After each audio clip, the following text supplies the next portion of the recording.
last time I was reading, I kind of quickly read some paragraphs, and I'd love you to be able to read through those paragraphs this time. Maybe around this paragraph to like Yeah. here. And for the listeners, what Okay, so would that be?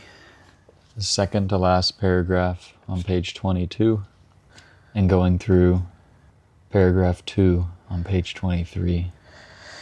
Maybe doing the first, second, third, fourth, fifth paragraph on 22 onwards, just because that's like that first one. That'd be helpful for me. Yeah, is like the critical. Cool. So I'll read through those at your own pace page. and like pausing and Okay. reflecting and exactly. Sweet, I like that. Cool. First paragraph on page 22. This result is what most people begin with: coordinated processes. Instead, we derive the fact that there are many processes, and that they become many in such a way that they are already coordinated. Let me show this. In our new model, the processes are originally and inherently coordinated. In phases, when a process is resumed, the rest of the body occurs only together with it. Whenever that process is stopped, the rest of the body lives without it. So the other processes have phases during which they are always together with this one process, all one with it, not differentiated from it, and other phases during which they have gone on and formed without it. The processes may seem independent along their whole sequences, but they are different processes only during phases in which one went on without the other. When a process goes on, it goes on together and with a lot of other processes. Each phase of each process developed only together with some, but only without some others. All the phases of each process developed during the stoppage of some others, and only together with some others. Therefore, how any one of them is, at a certain moment, is part of the bodily whole that includes just certain phases of the others.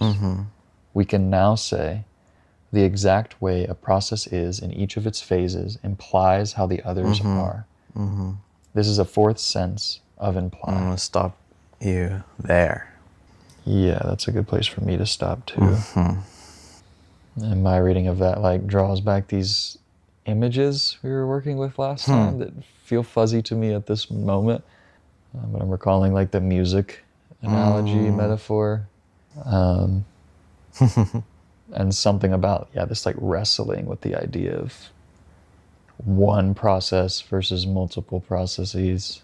To what extent I can speak of a process outside of like the ongoing process. I'm just kind of like noticing some of that like memory come in. Yeah.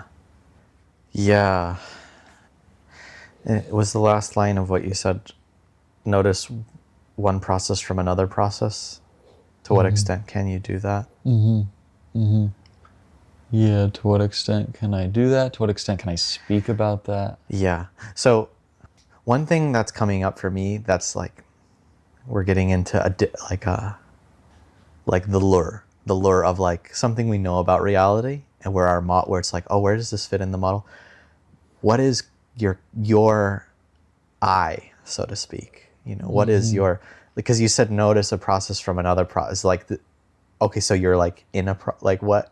So that's like this very interesting. Yeah, there's curiosity about like the significance of that for you. Even as I say it, there's something that comes for me around like, I could frame it to what extent I'm able to speak of or notice processes versus framing it to what extent there are. If I attempt to leave my eye out, what does that do for me? I'm not quite so sure, and it's interesting to me. I like this as an open question because, again, we can talk about it from like all the concepts we have and the way we feel, but then we can also look at it from a model. And like right now from the model, I'm like, is I a background to the processes? Is it in the process? Is it a process? Like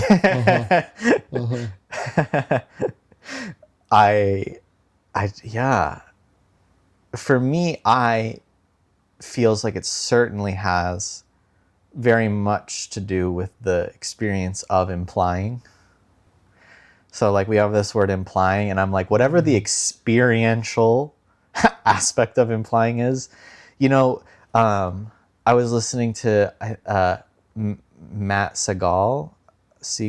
I think it's Segal. I don't remember, but he's a Whitehead professor, or he focuses a lot on Whitehead at the California Institute of Integral Studies. And he was talking about like Whitehead's concept of prehension is like confusing for people because it's like feeling without consciousness. And but the way he explained that was then like to me a lot closer to what I feel like implying is, and a lot less what I normally associate with what not consciousness means.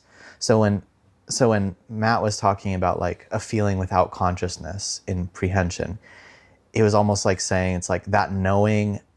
Yeah, it was almost like saying that knowing you have where it's like you clearly didn't know that thing before, like you're sitting on the sofa until someone said you're sitting on the sofa, but you prehended that you were sitting on the sofa.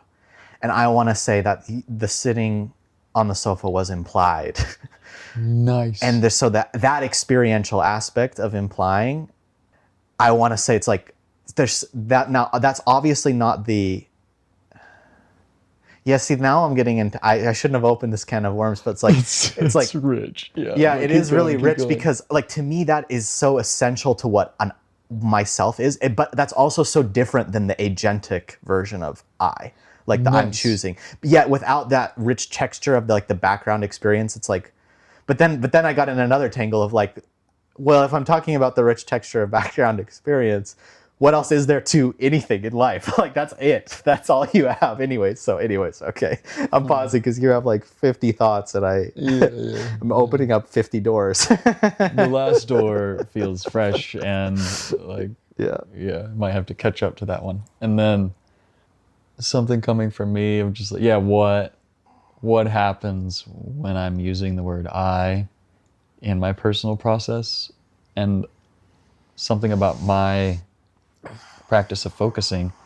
Before my practice of focusing with Sandy and this kind of IRF approach of Inner relationship focusing, for context. interrelationship focusing, of like, I am sensing something in me, ... And that emphasis on like, I am sensing.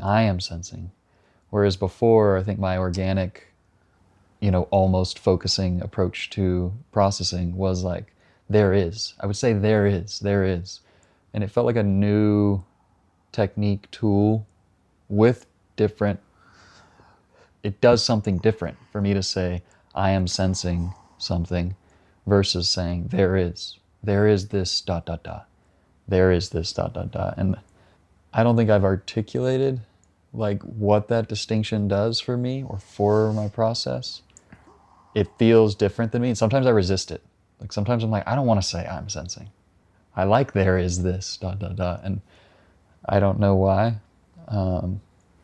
If I'm like wondering if that crosses into this conversation of like Whiteheadian prehension, feeling without consciousness, something about I'm prehending myself on the couch. I don't become aware of it until it's pointed out to me, articulated. Okay, yeah. And there's something about a there is versus Something an of- I am. Yeah. Because I brought in this idea of the self, and you're saying that you feel this textural difference between there is versus I am. Yeah. Yeah. And then something about the I and implying. Something about the I kind of being and implying, or When you about those two things. maybe about those two things. Something about that, yeah. Yeah, and I am not sure versus there is uncertainty. And you named something about agency. Yes. When I say there is, it feels like there's a softer relief for me about not taking up some sort of weight about, I don't know if agency is the right word, maybe not. Something not quite like agency. I almost want to say like the personal. And yeah, there's like something in me is curious, like why I feel like I want to back away from I am sensing and instead use there is. I might just leave it there for a moment. Cool. Cool. I forgot the last story you opened up, and I'll throw it back to you in case there was more there in that last piece for you. The last, well, I was just noticing, I don't know if I can speak to whatever that I said was, but just once I got started down this train of like the relationship between the experience of I, or what I is, or, you know, and maybe I'm distinguishing that a little bit from the self, because I feel like the self evokes a little bit to me of like history, or, you know, like how person, and I'm more talking about like the direct, like right now. Yes. Yeah, aspect of, but that's where I was getting confused. I'm like, isn't that just existing? like isn't, it's like it's like I, at that point, I is like that there is experience. Like, I don't know. Yes. Well, so I'll throw this out, and I'm sorry that I can't go more into it, but it's almost like me having to acknowledge like the like somatic marker of intensity I feel in response to like the trauma of my lack of understanding around reading Kant's Critique of Pure Reason, where I think he'll call this the transcendental unity of apperception, which for him is different than the empirical ego. For him, the empirical ego may be more so alongside the self with a history. For him, the transcendental unity of apperception, also the I, is something that kind of like brings experience into unity. And I'm vaguely wanting to associate that with implying. Okay, see, you transcendental and apperception, I don't have a good sense of either of those. But like when you're saying it as this like this function of bringing together all these disparate experiences into like some coherency at all, any coherency. Boom. Like I see things something about that. I see that there is more I-ness there. Yeah, like there is something more about the I-ness. And it is also hitting on like exactly that. Like it's not as much about the history or the memory, but it is literally about the, you know, right now, this present experiencing. Yeah. So maybe holding that in relationship to multiple processes and phases and not quite knowing, because Gendlin wants to speak to reality. So he has to make this real. He's going to make this real. He's going to derive consciousness later. And when I say derive, I mean from the model's own terms, we see, there's a way this thing we have a felt experience of can make at least some sense in terms of the model. That we have self-consciousness, we're going to get to, here's what that means in terms of this model. Like he's going to make an initial derivation of sentience in chapter 6, what it means to be sentient. The model's going to get to that place. Where he's going to get to what it means to be conscious, which in this context means like self-conscious, self-aware. And that's going to be in chapter 7. So we're going to get there. But I thought, why? But I don't even know if I thought. It feels essential to me, and it just came like that way I was presenting how Gendlin's method works last time. Like I came into such clarity about something about that, of what I was calling kind of the model on the one hand and the lure, the making it precise on the one hand and keeping the whole truth available next to it. Otherwise, your model's not going to be real, right? Nice. So I just want, like, we're doing that now on our own terms by holding something we know is real, that we'd have to kind of contort ourselves. We'd be like, how does this make sense in terms of phases and processes? It like creates this challenge. It's like, how could I even explain any of this in the terminology we have right now? But that is the generativity of what leads the model forward. And we don't need to do that. And we would probably get entangled. And Gendlin's going to build us the concepts that are going to help clearly, for at least in his terms, between now and how we get to consciousness. But we can still feel the truth of it. And I think that enlightens our ability to relate to and connect with. And we've been doing it the whole time. Anytime we pick a personal example, it's the same thing. Anytime we're saying, this is kind of like, it's the same thing. We're holding what's real and using the model to try to grasp at it. Yeah, something about this model versus the whole precisioning the model, letting it be lured towards the whole, after the whole, imprecise language here, but I'm resonating that with this continued curiosity I'm having in my own process of the difference between there is versus I am sensing. Yeah, it feels interesting to me how there is might map onto this like precisioning of a unit, of a bit, of a part, versus the I am sensing is almost this like overwhelming way in which now it like, I almost want to say like collapses into my whole, which I'm like can be shocking or jarring. And so now that each of us has a richer felt texture, even if we, got there through many channels, how do you're going to have to reckon with how any process is at a certain moment. This is paragraph 1, 2, 3, 4. Is part of the bodily whole that includes just certain phases of the others. The exact way a process is in each of its phases implies how the others are. This is a fourth sense of imply. We would do well to make sure that the precision and technicality of what Gendlin is opening into is something we're contending with. In this term, phases, and how the processes can be only together in phases, and does he say only apart some others? And other phases during which they have gone uninformed without this one process. Paragraph 3, page 22, midway. Each phase, I'll read one sentence before. When a process goes on, it goes on together with a lot of other processes. Each phase of each process developed only together with some, but only without, so he does say only without, but only without some others. And then I was really getting into a long thing about what the phase therefore means. But notice, each distinct, I want to say, phase of each process developed only together with some, but only without some others.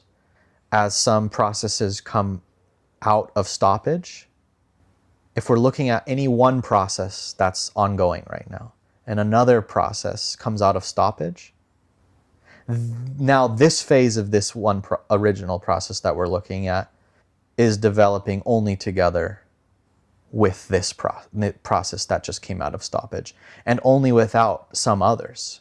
So as another process gets stopped, now this phase of this process is developing only without that process that stopped. So process A is going on right now.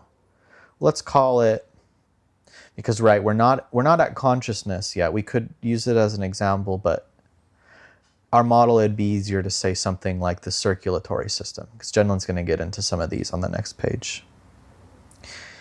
The circulatory system in a phase where a person has kind of a normal functioning cycle of the hunger, defecation, eating, which is, remember, I think the second sense of imply, that's one implying.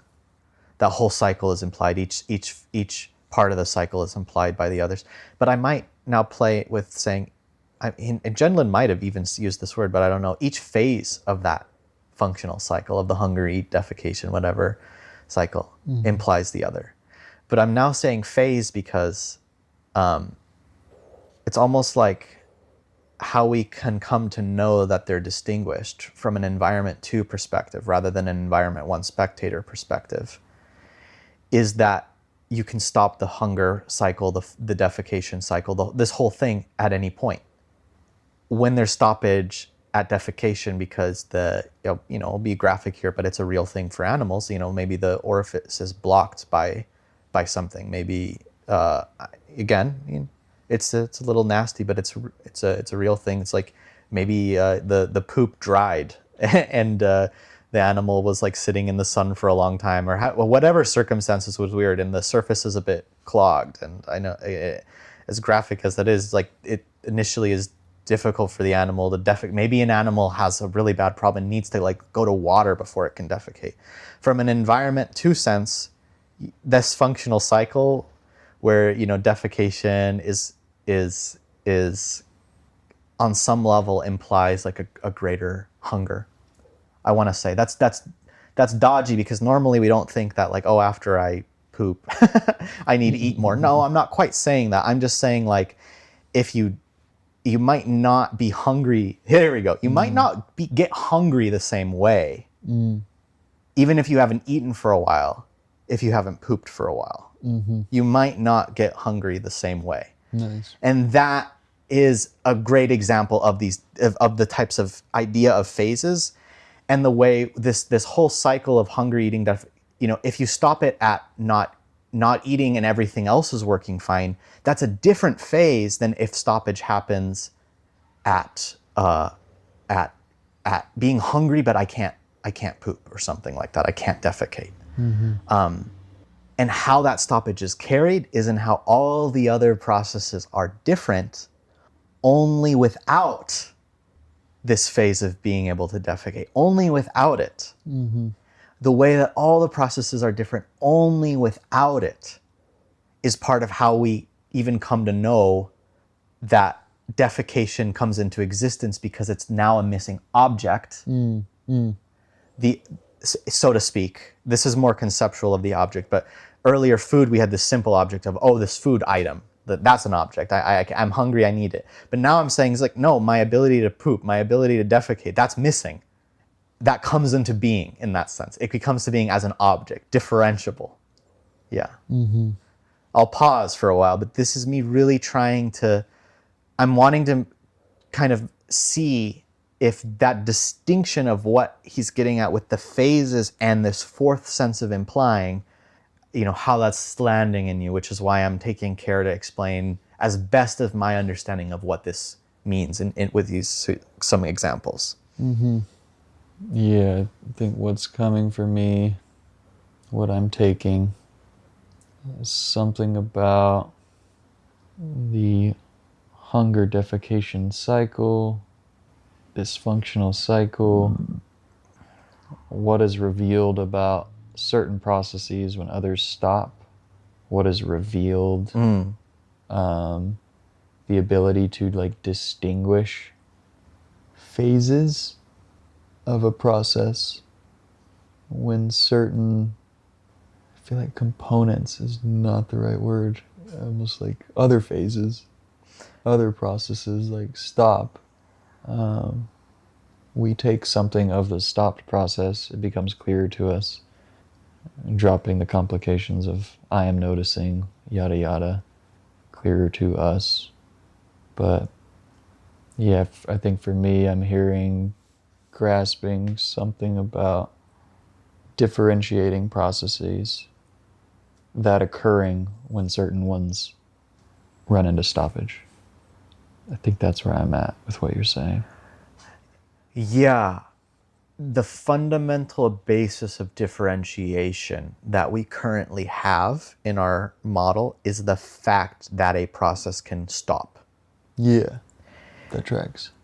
Then Gendlin gets into this interesting tangle that he's ultimately, I think, giving a very precise and really accurate model for, which is that, okay, so now we can see that there are multiple processes, because we saw that some of them can stop. You know, there's these points that something can stop and then things happen differently, and but does that mean there are 8 processes? You know, does that mean were there 8 before or after? And those are those are good questions to ask, but at the same time they're the wrong question to ask. Yeah, that tracks too. At the same time, that's not, and they're only the wrong question to ask because no. It really just must be said. It's the wrong question to ask, and you just have to feel why. yeah, that's funny. It's not the most. It's not the most. Yeah, there's a big tangle there, and that's what Gendlin's untangling for us. Yeah, if anything, and this does feel like I'm recalling some of what we discussed last time. Like, that's to ask a wrong question. To get stuck in that question is almost like that question is an object that has fallen out. The question itself. Yeah. Yeah. Now, what this phase though is doing is, I tried to give this example of like using that term to talk about the different stages of a functional cycle. And that was actually an incorrect application of phases in one really critical extent. The way that it's wrong is revealing of what phases means. I said kind of this phase of the functional cycle where, for example, the animal needs to poop, the animal needs to defecate, the animal needs that, and it can't. Which then tells us, oh, there is this potential to stop this process here. And it kind of almost reveals, oh, so this is kind of like a stage of this functional cycle. This is like a phase of it. It's not, it is a phase of it, but only together with the state, so to speak, of all the other ongoing processes and all the other stopped processes. This is where I was kind of like this explosion of phases in the last episode. Because when another process goes into stoppage, or another process comes out of stoppage, this inability to defecate, so to speak, is in a different phase. Is in a different phase. So even though from an outside perspective, it might seem like, oh, you could stop defecation right here, and then, other things can happen. Maybe the animal drinks water, maybe it's run, like all these other processes are ongoing. But for Gendlin, I want to say with this term, phase, every change in kind of the way that the other processes are in stoppage or occurring is a unique phase for every other. And this is another way of saying why this is true, is because the exact way of process is in each of its phases implies how the others are. In other words, by me being in this phase, it implies that you are in this phase. If I am, and we're going to get to asking in this chapter, how do I become in a different phase? We're going to get there. We have stoppage right now, but we're going to derive a big word for change, basically. A couple big words, really. It's one. Actually, one of them's really small. Okay, one of them's a really short word. Okay, big concept is if my phase changes, so do all the others. That's another way of explaining it. Because the exact way I am in my phase, in the fourth sense of implies how each other process is in its phase. This is the fourth sense of imply. And this is cognitively maybe confusing at some point, but if you get used to it, this is the tension that is being resolved by Gendlin about differentiation versus unity or things like that. This is a really, really precise way of showing how differences are still unified. Nice. While we still have the ability to have a profound amount of distinguishment. But Gendlin's even upping the ante, though, on the normal way we distinguish something different from the other. We normally would, again, say circulatory system, but Gendlin is saying the way the circulatory system acts, according to this model, is different based on every single conceivable stoppage or ongoing process in any other aspect of the organism. All of them mutually imply differences in the phases of how this circulatory system, so to speak, operates. Modify one, it's different. And that's an invitation that's inviting us to see more change and more difference, while simultaneously, very interestingly, saying all kind of having this brilliant unification such that they can actually influence each other and make all of them, I'm air quoting right now, all of them different. I'm going to give the big pause. And I want you to continue reading when you feel like it and linger here as you feel like it too. I want to pace this around that. Yeah, I like sitting with the distinction of something about unity and difference, unity, distinction. I'll go on. Paragraph 6, page 22. It is an empirical question whether all processes imply each other in this way, or just which ones do, or what shall be considered a process. We are not saying that two processes cannot be independent, even if our model so far does not formulate such independence. The empirical intricacy can always again exceed any conceptual model. Once we know this, we can use many models. When one defines separated processes or bodily systems, their interactions can be puzzling. They are often much more coordinated and affect each other mutually in more ways than one can account for. Then, holistic medicine seems to be outside of science. Pause. So the fourth sense of implying, I want to say, that is to say, the exact way a process is in each of its phases implies how the others are.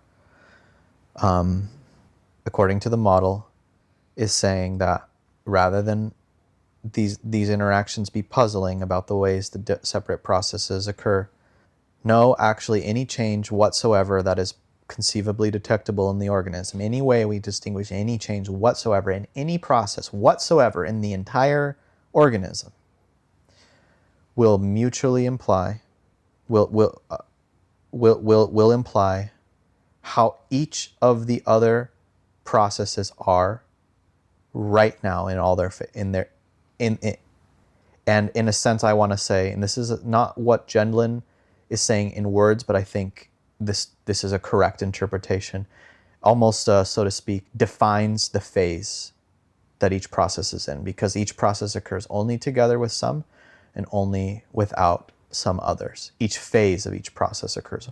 And so if another process is occurring than was in that phase, then that's another thing it's occurring only together with, and that's a new phase. That explosion, that distinction, that's a way of saying there is no puzzling here. It's always different. It's always a unique phase.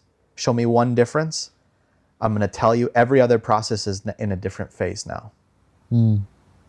This is one way we can resolve this dilemma that Gendlin is speaking of in the paragraph you just read. How does that not sit, or how does that sit? And feel free to keep reading too, but Yeah. I think a lot comes for me in the image channel. Okay. And so my image channel holds an object stoppage off and out to the side and looks back, checks back to see what happens with further occurrences. And something about experimenting with this, how am I dropping the idea of phases into this image? So crossing this image with phases.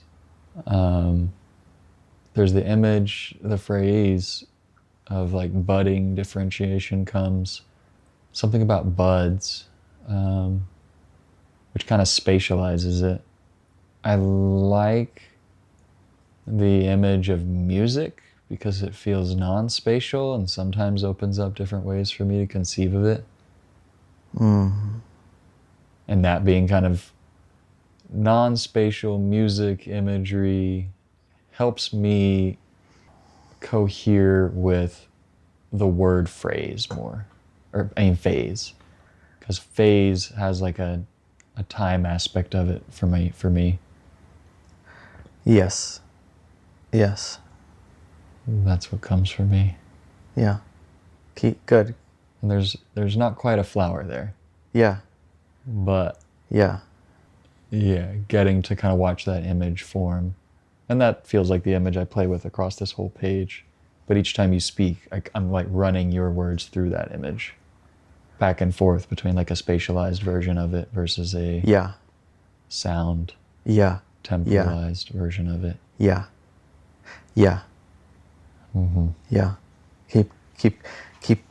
Keep going. This will be the last paragraph of page 22, I think. Yeah.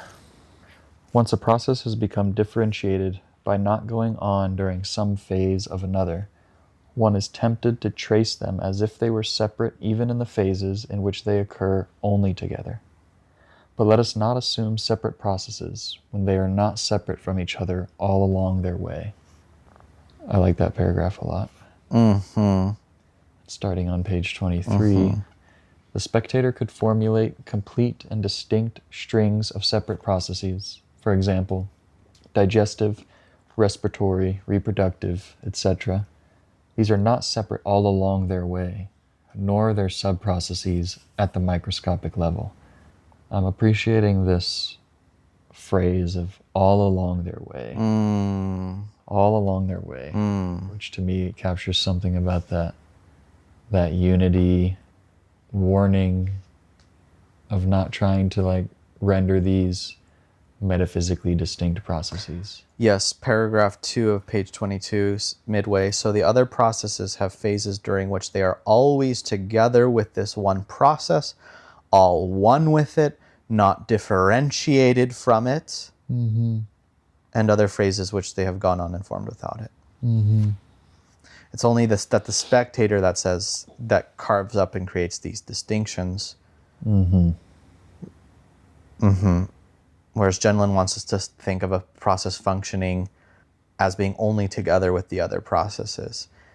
But this is where, I mean, as you can see, it's confusing though, because the moment you do get stoppage, you get a distinction.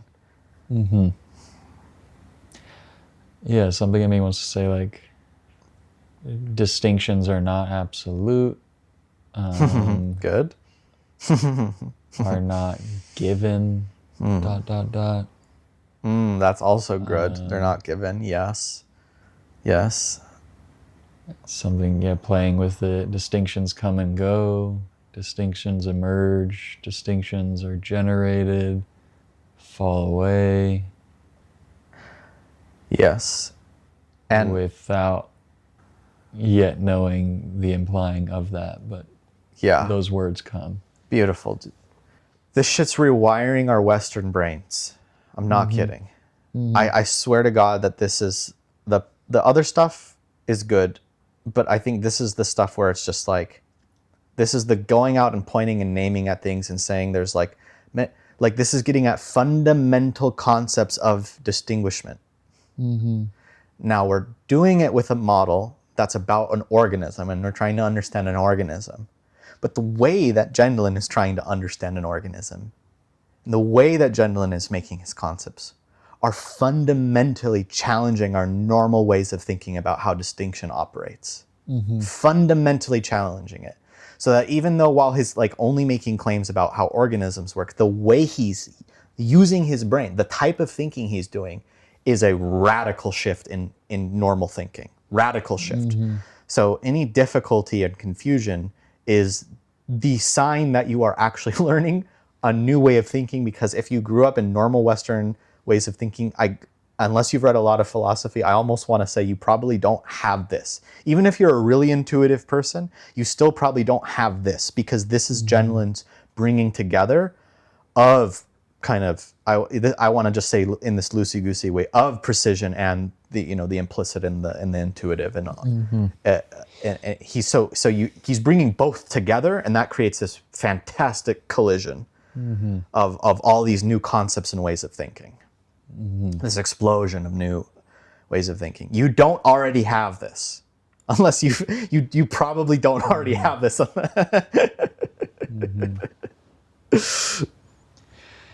I want to take a moment on an aside.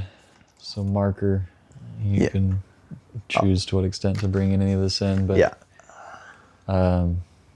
Marker, philosophical aside, me wanting to integrate some of Wittgenstein's Tractatus I was reading last night. Please do. And I read about half of it. Damn, dude. Yeah, it's not very long. I think totaling probably 30, 40 pages if you kind of condense. But something about the language he uses in the Tractatus of facts, states of affairs, objects. So I'm kind of just giving us our inventory, and I'll try to organize it for us. But facts, states of affairs, propositions, objects, things, objects and things, same thing. These are almost like a Gendlindian object, but deprocessed, let's say. But he says, we cannot speak about an object by itself, period. Let's hold that. He's got propositions, which I'm just taking like a statement, a sentence, anything. A proposition gives us a picture of a state of affairs. This is a fact. So he says fact, state of affair, picture. These are kind of like the same thing. When I give a proposition, I have a picture in my mind of a certain state of affairs. And that's a fact. That's a fact. So it's raining, it's not raining, but to be clear, it's raining outside is a fact in this model. Me using that proposition. Yes. That fact paints me a picture of the state of affairs, which has, the certain constituents in it, elements in it that are in a certain relation to each other. Whether that's like the day, water, clouds, whatever. A state of affairs, right. The object or an object within that picture only makes sense to talk about, I think for him in this Tractatus, like plugged into that whole state of affair, picture, fact, and to speak about objects outside of their, I'm butchering this, but outside of their relational properties, he thinks is like a mistake. One does not say like, there are objects in the world. He's like, there's a red object. Yeah, and good. Is this before Heidegger? And does Heidegger is one because this is one of like the things that the Tractatus was. I mean, given I was reading it last night, late night, but it was fucking me up, and I was loving reading. You know, please I was loving it in the light of Gendlin and focusing. Give as much of an aside as you want, shit, cool. Please. I think I'll probably keep this in because this is, I feel like, your way of explaining, and I think it's really valuable. So please, yeah, and I read some of the Tractatus like freaking 9 years ago, but circling back to it just to kind of breeze over it. But there was something about me crossing his talk about objects with this like object as stopped process. And to kind of bring in this idea of like distinguishing, where I was getting the sense that Wittgenstein was like warning against this temptation we have to like reduce state of affairs, facts, propositions when I'm speaking, the communications that I'm throwing at another person, meaning and sense, to try and reduce that to just like this like, and I'm hesitant to state this is his intention, but this is kind of how I was reading it. A warning against reducing state of affairs to objects. And I'm crossing that with this like Gendlin's warning of trying to reduce unified process to all these distinct metaphysical entities that we might be attempted to say are like sub-processes that are always distinct and separate. And I'm kind of letting that sit and seeing if anything else comes, if there's more relevance. You said that you were really loving this? Yeah, that feels distinct from the whole object distinction piece, but there was a part of me reading the Tractatus last night that almost felt like, I wonder how familiar Wittgenstein was with the Tractatus versus philosophical investigations, and which one was like more influential on. How familiar Wittgenstein was? How familiar Gendlin was with Wittgenstein's two works, and which one kind of does he, like, I'm wondering about Gendlin's comments on both those books, is what I was coming to mind with, of thinking, like, I'm seeing so much fascination with the Tractatus's relation to focusing. Well, page 279, the references, the two that are referenced in this work are logical investigations and philosophical investigations. Does logical investigations, is that like a larger collection that includes the Tractatus, or is that his like beyond the Tractatus? I don't know what that is. Okay. So I guess absent us knowing that, it's hard to say. I would be surprised that Gendlin as a philosopher wouldn't have read the Tractatus. Same. But yeah, whether Gendlin considers that as like the more relevant Wittgensteinian thought, I can't currently. Yeah, and for context, in a reading group now where we're reading Wittgenstein's Philosophical Investigations. I'm not super familiar with Wittgenstein or much of analytic philosophy, but just kind of taking hearsay from other people in this group, where one is indicating that there's a lot of different interpretations, how much philosophical investigation later Wittgenstein absolutely turns against early Wittgenstein in the Tractatus, or if there are some through lines. And it feels easy for me to be like, he turns against him. He freaking critiques it and he does something entirely different. But reading the Tractatus and like seeing all these relationships to focusing and the excitement I was feeling, I'm like more curious to like just try on the reading of through lines. That's so cool. From Tractatus to investigations. And then for me, it's a lot of this is like feeding back into tying into Gendlin and relationship with focusing. I mean, I'm going to use, it's like, it's possible he could understand a lot about the state of affairs, but not enough to make the right conclusion about it. To play falsely with that word, like I'm surprised at how Gendlindian you were seeing, and I'm curious to hear more about that. And as it comes up, please feel free to share. Please feel free to share, especially if it helps your thinking. Because if something comes across to me, not that I'm the perfect arbiter, but I have some sense as like not quite Gendlindian, it'd be easy for me to like point that out and then further your thinking that way.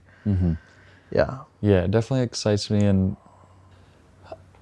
I don't know why this fascinates me, but these pages, something about distinction. Something about distinction. Yeah, and kind of like playing with this idea of like, when we make distinctions, why, how, what is happening, and against. Keep reading. And against what though? Against this temptation I have of like, I have discovered the distinctions of the world. Good. As opposed to just ... That just feels fascinating to me, and if it does remind me a little bit of like, at least in my mind, how I differentiate focusing and IFS. Whereas I've gotten the sense that IFS wants to say, we've discovered internal family systems, for context. Nice. We've discovered these parts of the psyche. As opposed to how I've heard Sandy invite the consideration in a relationship focusing might consider, well, we have a part that like emerges as a stopped process, and then it kind of potentially like comes back into phase. And I can't quite tell why that's so fascinating to me, but it brings back the image of you saying, fundamentally rewiring my like Western brain thought in a way that makes me fucking excited. Yeah. And this is Sandy Jami Berg, who's a focusing coordinator and teaches it. Can you say one more time, like, and this comes from interrelationship focusing, which is Ann Weiser Cornell's modality that she worked with Barbara McGavin around a lot as well. But I like citing. You're great at that. Thank you. They have a book, Anne and Barbara, called Untangling, which is a really great kind of alternative model to, I only say alternative because it's parts-based, to internal family systems, which has developed a lot of popularity, but then there's this focusing-based counterpoint. And I want to hear your distinction again, but let me just try, like, I think Joey's, if I'm pointing out this thing, what we do in interrelationship focusing, where it's like, we use the term parts pretty comfortably and freely. It's like a part of me or something in me, but like if I was to say like, this part of me that just kind of shuts down and gets angry sometimes, and let's say I process a lot, and it's like, it's 5 years old, and I can see his clothing, and it's like, after some focusing, after doing more of that, if I get to like some meaningful healing, it's kind of intrinsic in the model that like that part might not really exist the same way or at all anymore. Like that distinction I originally made, which was really alive in that moment, just may no longer be relevant or exist. Not that I couldn't picture it again or reimagine it. It's just it wouldn't necessarily carry that bodily process the way that it had before. And so that is to say, the model doesn't conceive of parts as existing in this like unchanging way. When a process completes, Nice. we don't it's like they're not like telling you, how dare you continue to have a relationship with this part. But so it's like, it's fine if you really connect with like that. Nice. But like the model is though saying, it's like, we're just gonna, generally assume that things blend back into the unified whole. Because Anne, as far as I'm aware, like really tries to really crossed interrelationship focusing with process model explicitly. Like I don't think it originally developed like in the light of a process model, but at the point that Anne learned a meaningful amount of how Gendlin's process model worked, she really brought that into her way of thinking about the modality, and it's a huge part of how she explains it. She's actually one of the best articulators of a process model at an introductory level, some of the core concepts of it out there. If you read some of her books, like the explanations she gives are so intuitive and clear and accurate about the book. And it's, of course, it's missing some of the ridiculous layers of nuance that you develop when you read the book, because we're starting to work on a lot of different aspects of those concepts at the same time. But if you want to get a really good intuition for how it works with focusing, she's a brilliant expositor. So all that, did that speak to that thing that you find so fascinating about IRF, or is there something I missed about what you were saying? No, there's that IRF from IFS, internal Yes. family systems, distinct how we relate to parts, Yes, letting yeah. them come back into the whole versus, I'm drawn towards like, I have discovered this part that might Bingo. come and go, and Bingo. that I might develop a relationship with. I think focusing through that lens invites a different way of conceiving of those. Yes. Independent of that, Yes. something for me about the fascination, the excitement, is something about just distinction in general. And my relationship to like making distinctions, or even like in analyzing my own life, psyche, analyzing the world. Again, this like pull or temptation towards like, I am discovering the fundamental, bits and atoms of matter. Trying to kind of like chase down some kind of kernels, as opposed to something about this unified whole. Great. Great. Yeah, and I'm like watching more implyings like form around that as I dilly-dally in the words. Yeah. It really lives the model out. It really lives the model out in those ways. Sorry to cut you off. Oh yeah, it's okay. Yeah. Because like with personality theory, for example, there's this temptation of like giving in 50 categories of how I am in this way, and this way, and this way, and this way. And what we're going to get with a process model is a fundamental idea of organisms as evolving, as living, as changing. And that's one of the ways that it can be so powerfully congruent with one of the deepest ideas of Buddhism, which is impermanence, and also no self, where in a process model, change is understood as fundamental and treated that way, and the model is built around that rather than staticness. And that's where that's one of the ways that process comes in. That's what process is. It's the ongoingness rather than the categorized staticness.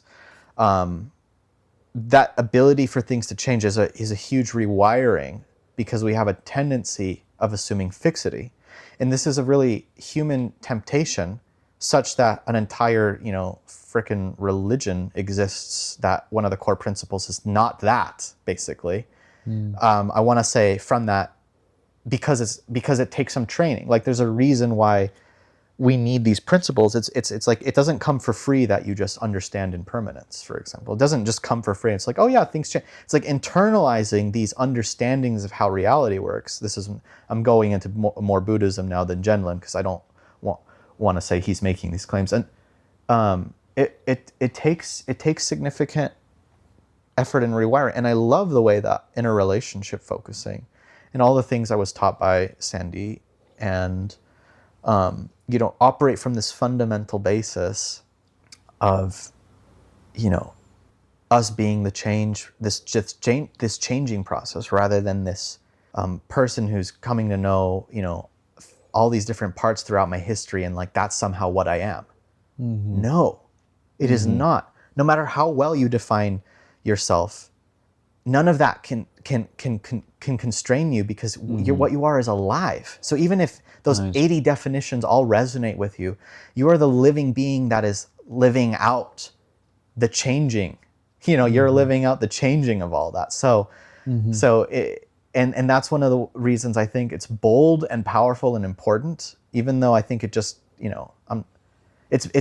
to have these therapeutic models that are kind of like, essentially like, your parts are tools. They don't really need to exist. Mm-hmm.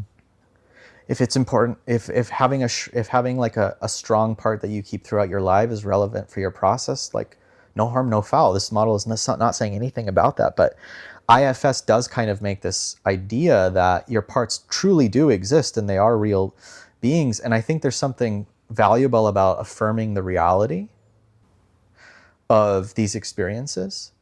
But I think there's something even more valuable about affirming the reality of how you are the changing being that rewrites, rewires, and grows into new experiences where some of those parts just might not need to come into being anymore.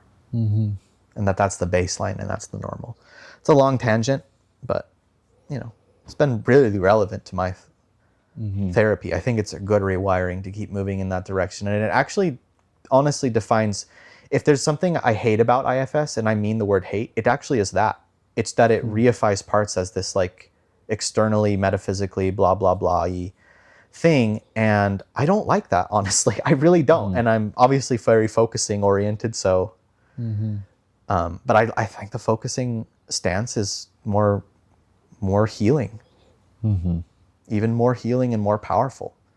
I lean that way too. And at least in my focusing practice, there's just like that direct felt sense of feeling what felt like a part that was kind of functioning fall back into the hole. And like that's kind of just what stands out to me, is like, oh yeah, I've felt that, so that kind of, I'll lean that way. I definitely see something about the like forming a long-term relationship with parts that potentially don't come back into the hole. My mind jumps to like archetypes. Interesting.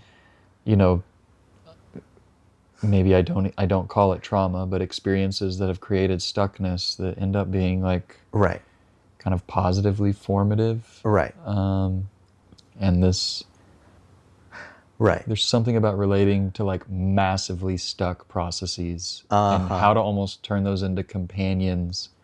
Beautiful. And it almost feels kind of like beautiful, insulting to want to take that away from someone, or even myself. Being in relationship with some of those stucknesses, it's like, I'm kind of making it pejorative by even calling them stucknesses, but I can see a place for befriending the whole focusing intervention of, I'm letting this know it can be here as it is, as long as it wants to be. And kind of letting potentially a process be a reified part as long as it wants to be. And there's some tenderness there. Feels nice to acknowledge. But, and you're gonna like this, but what's actually happening though is if you have this contact over time, is if you're doing any healing whatsoever, that is a changing and evolving relationship. So this is now scare quotes the same part.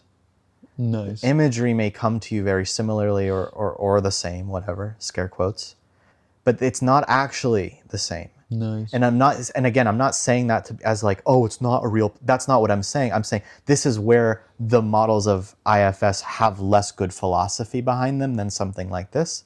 Even though IFS has so much therapeutic brilliance, I just want to be clear. But for me, I do have strong feelings about this, and I want to voice it, which is just the truth. Though is I'm personally comfortable making that claim. The truth, though, is that it's an evolving relationship. It's not a static entity. It has never been, and the core focusing point is like staticness is death, is like the unchanging. It's the stoppage. Like static is what happens in stoppage. It's not what happens in healing.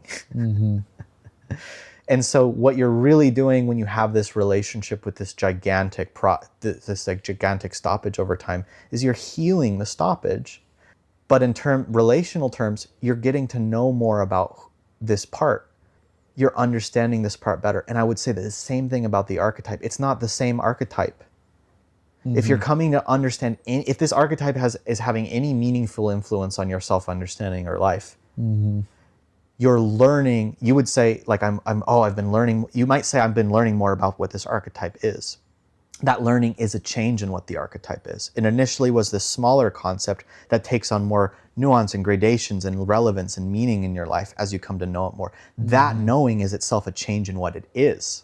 The warrior archetype in the man for me means so much different to me now than it used to, as I've gone through many phases of being like, what does this mean in terms of like actual stern violence and warriorship versus anything else that like those qualities bring up? And now it's a lot more nuanced. So if I picture the warrior in my brain, it's actually a different relationship now than what it would have been. So is it the same archetype?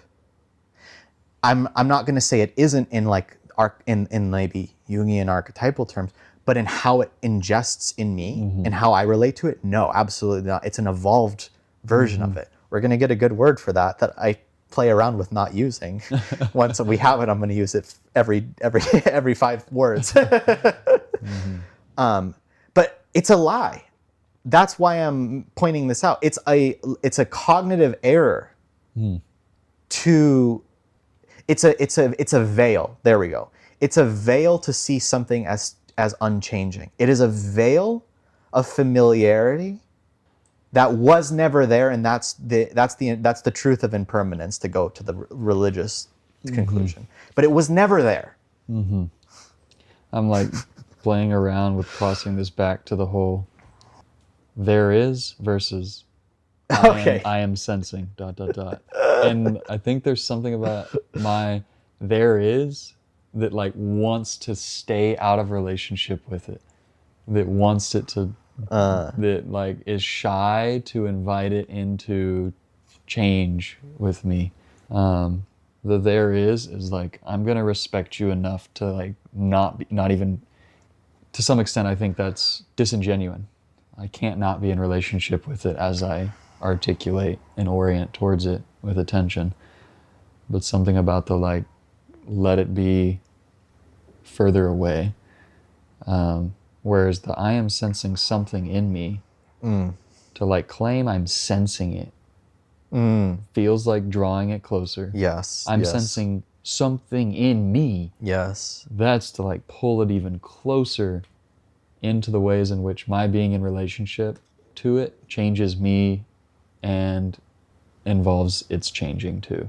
Invites the unity. Beautiful. Which like, yeah, there's a part of me which is like, whoa, that's like I situate with my own like kind of relational difficulties of just like, yeah, I'm sensing the something in me that's terrified to come into relationship with something, with myself, with other people. And the there is feels like this like, oh no, I'm gonna leave you over there. I'm not gonna try to change you. Don't change me either. Don't change me either. Yeah. Yeah. Keep reading. This is maybe going to turn into a bonus episode because we haven't read one bit further than we actually. But I'm gonna actually pause and use the restroom. oh yes, sounds good.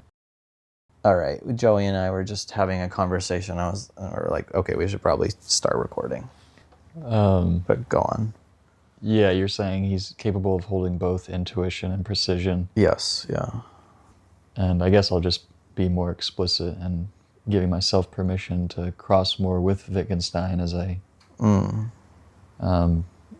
integrate and attempt to understand him alongside reading Gendlin. But Nicholas sharing about Gendlin being one of the ones that can best hold both this intuition and precision of approaching process change, helping us to get underneath, beyond, offer an alternative to the veil of staticness. This idea that things are unchanging, which is a left hemispheric tendency in Ian McGilchrist's model. And so it's real, but it's not the ground of truth. It's a real thing that we can do. Go on. Yeah, my mind jumped to like wanting to offer like Whitehead. And I don't, and for the record, I've read some Whitehead, Alfred North Whitehead, early 1900s, mathematician, philosopher, who writes Process and Reality, and in my eyes discusses a lot about this kind of like introducing change into what we usually deem to be permanent. Yeah. Beautiful. And when you said hold both, intuition, I'm wondering how much I felt the intuitive out of Whitehead. And something that I feel depicted in Gendlin, and especially this book, is he demonstrates it and shows it occurring in the book. The intuition? Yeah. And that kind of feels like I'm experiencing it as I read it. Yeah. I'm not just being told about it. Yeah. I'm not recalling feeling that as much with Whitehead, though again, it's been years, and I'd wonder, but I'd assume Whitehead has some of the precision, but in terms of being able to show it. No. And Wittgenstein says that, like, there's certain things I can't tell you. They have to be shown. And I think he does that in his writing. And, I want to say Gendlin picks up and runs with that in this directly, like, therapeutic process. Absolutely. Manner. Absolutely. The conclusion of this book is something I'm more than happy to spoil. It's because I don't think there's anything to spoil, but Gendlin wants to treat philosophy as changing. What you're going to notice if you haven't read much of this or read it closely, it's like he lets his own model evolve. The staticness of concepts is something he uses as a tool to get concepts up, but then the intuitive power of feeling the larger whole and letting the truth flow through that is going to mean that the concepts get updated in real time, so to speak. I just want to use that phrase, even though it's not technically true. In real time throughout this book, concepts themselves will update. He demonstrates how to do the thing he's talking about. He demonstrates the philosophy. He demonstrates something that feels deeply true. And Gendlin is really careful to not position himself strongly in the metaphysics direction, but that is metaphysical. These are metaphysical understandings when we're talking about the nature of change. That is a metaphysical, it's really powerful. It's really powerful and it's really healing. And this conversation kind of erupted out of me saying, like, as far as I'm aware, Gendlin is the only philosopher who's explicitly and demonstrably working at the interface between the left hemisphere's kind of capacity to schematize and fix concepts and precision things, and the right hemisphere's tendency towards actually recognizing the entire whole, the bodily, the intuitive, the more than words, the nonverbal. I mean, Gendlin's whole project is how do we play with these both? I think he even calls his focusing like at the interface between the conscious and the unconscious. I mean, it's just what I like about that is like there's a lot written about precision and logic and metaphysics. There's a lot written about intuit, but like for a guy to play at the kind of ground of being right in between those two is, to me, it's like so radically inclusive of life. Because it's so difficult, and maybe that's why it's so beautiful to me as I feel in this moment. It's so difficult to have a brain that has this default in so many ways of treating, and I'm using a fixed construct even as I say that, that's like obviously metaphysically impoverished, like have a brain, but anyways, that has this capacity to, just treat people as these fixed, unchanging entities. Like, my partner is my partner is my partner is my partner. They are the same person, the same person, the same person, even though they're not. Just this illusion of continuity, so to speak, this comfort in sameness, this tendency to name concepts and assume that these are radical truths, the tendency to label apart and be like, that's real. And that all those experiences are real, and it's not real at the same time. What a confusing thing. I think I just want to use the word like, or the idea, like, it feels like doing a dance between the two. I use Ian McGilchrist a lot because I find his philosophy deeply compelling and his understanding of it. It's like dancing between these two halves of ourselves that literally experience the world fundamentally differently. It's hard to do that dance. It's hard to use precision while undermining it, or to use intuition without pretending like we shouldn't be precision something. That's me getting loosey-goosey and broad with how I'm talking about these things, but yeah, this is part of what comes to me about this. Like, it's really important, and it's really unique what Gendlin does here. It's really unique. It's really special.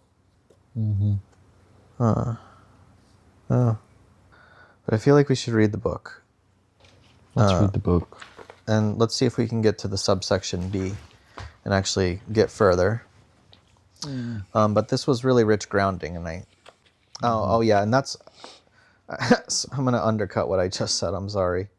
That's where this aside came from. It's like I didn't even want to record this, but then we started talking in ways that felt meaningful. Because I was like, we were just touching base on how we've just retreaded the same ground, but it just felt like my defense of that to myself was just this sense of like this rewiring of like change being absolute without pretending like we can't precision things or be logical or all this stuff or use staticness. It's not that's utterly profound. It is. You can't read that. You can't just read that concept and get it. It takes a lot of digesting to grow into this way of doing things, but to me it feels so real and so important, and it's so difficult. Our tendency is usually in this culture to lean towards the fixed and static. Then there's beautiful things out there in the world that are very intuitive, but both of those actually deny the whole still. And I want to say, in my readings of a lot of Buddhist stuff, I genuinely feel like Gendlin fills in some of the missing spirituality for me that some Buddhist stuff doesn't, I think, accurately communicate to me at this point, at this phase in whatever the culture is like, where it ultimately feels a bit too derogatory of how thinking works, and about the same things that I'm kind of saying aren't ultimately true. But what Gendlin does is, I feel like he repeatedly invites those into conversation. Like we never abandon that side of reality. I think it takes incredible care and discipline to opt for the intuitive depth while never abandoning these things that make it really hard to do that. I can't use language properly at this interface. It's so difficult. It's so confusing.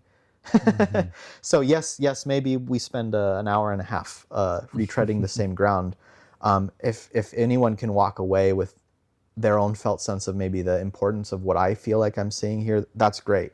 It feels profound, and it feels like a project that is deeply healing to the world that needs to be attempted. Needs to be attempted. Okay, I need to get off my podium.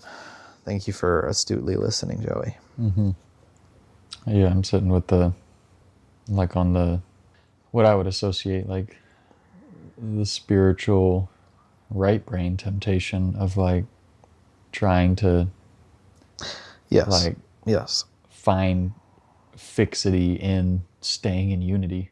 Beautifully said. And like being averse to precisioning, analyzing, finding objects, sub-processes, etc. And I like that's, a big question I'm carrying into Wittgenstein and wondering if he has responses, guidance there, whereas like I feel like I do feel it and see it in Gendlin, and in focusing, where there is like a let's not get stuck in reifying the stuck processes and objects, Beautiful. but let's recognize like we come into relationship to them. Beautiful. We can't like avoid recognizing them when they're there, when they're falling out. And like maybe that's a question I'm wondering for Wittgenstein, who seems to be framing like, hey, look, philosophy is just a bunch of people getting confused and getting like using language in mistaken ways. Like, let's get them back to the point where they can stop doing philosophy. And I think he's playing with the line too, and I'm curious how he does it, but it's something about what is the value of exploring the objects, the parts, distinctions, how can we do that with skillfulness, versus kind of getting... It's the only way we can rewire alternatives to the Western model that fucking reliably uses static concepts and parts and fixity all the time, everywhere in science. If we can't play its own game accurately, then we have nothing. But if we only play its own game, then we've created nothing. We have nothing that could replace it, that is to say. We have nothing that could show how the thinking can be. Because he's the only one that blanks it. He's the only one that blanks thinking blank. I'm waiting for the word, which we don't have yet. You know what I mean. I'm guessing. Right, because he blanks it into... That's part of why it matters. Is very few... A lot of people can criticize thinking. Gendlin expands it. Nice. His expansion of it is a deep, visceral critique of thinking, the way we might rigidly understand thinking to be. Nice. It's a powerful, potent dismantling of a lot of what we think thinking is. But the dismantling is in the very expansion of it. Like, it's only through the expanded think. In other words, you get the gift of thinking more broadly, and from that broader, more powerful thinking, you can then say a bunch of ways that thinking is bullshit. And in other words, you start with the gift. You start with the better thing. You're not just sitting in the postmodern type of deconstruction. The all is relative. Gendlin whatever. I think this is part of why there's like a fucking entire community built around this person, because this stuff is fucking inspirational. And it's so inspirational that I can't stop talking, so just start fucking reading, Joey. Second paragraph, page 23. The illusion of separate processes arises also in studying social change. For example, one traces changes in work patterns over time. Then, separately, one traces changes in family patterns, in health patterns, in economic patterns. Different terms are developed in these different studies, as if these lines of development existed separately over time, when in fact they are often merged in each event that people live through. Okay, so rather than being people who are just going to be like, psh, science, everything's connected anyways, we are creating an alternative model through which nothing in science needs to lose any of its precision, but we can think more precisely about how the old model is imprecise. Precisely in what you just read is one example of how the old model is imprecise. But we do this without being all oneists. Nice. Loosey-goosey.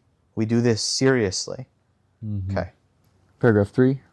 If one assumes separate events, processes, or systems, one must then add their coordinations as one finds them, as if unexpectedly.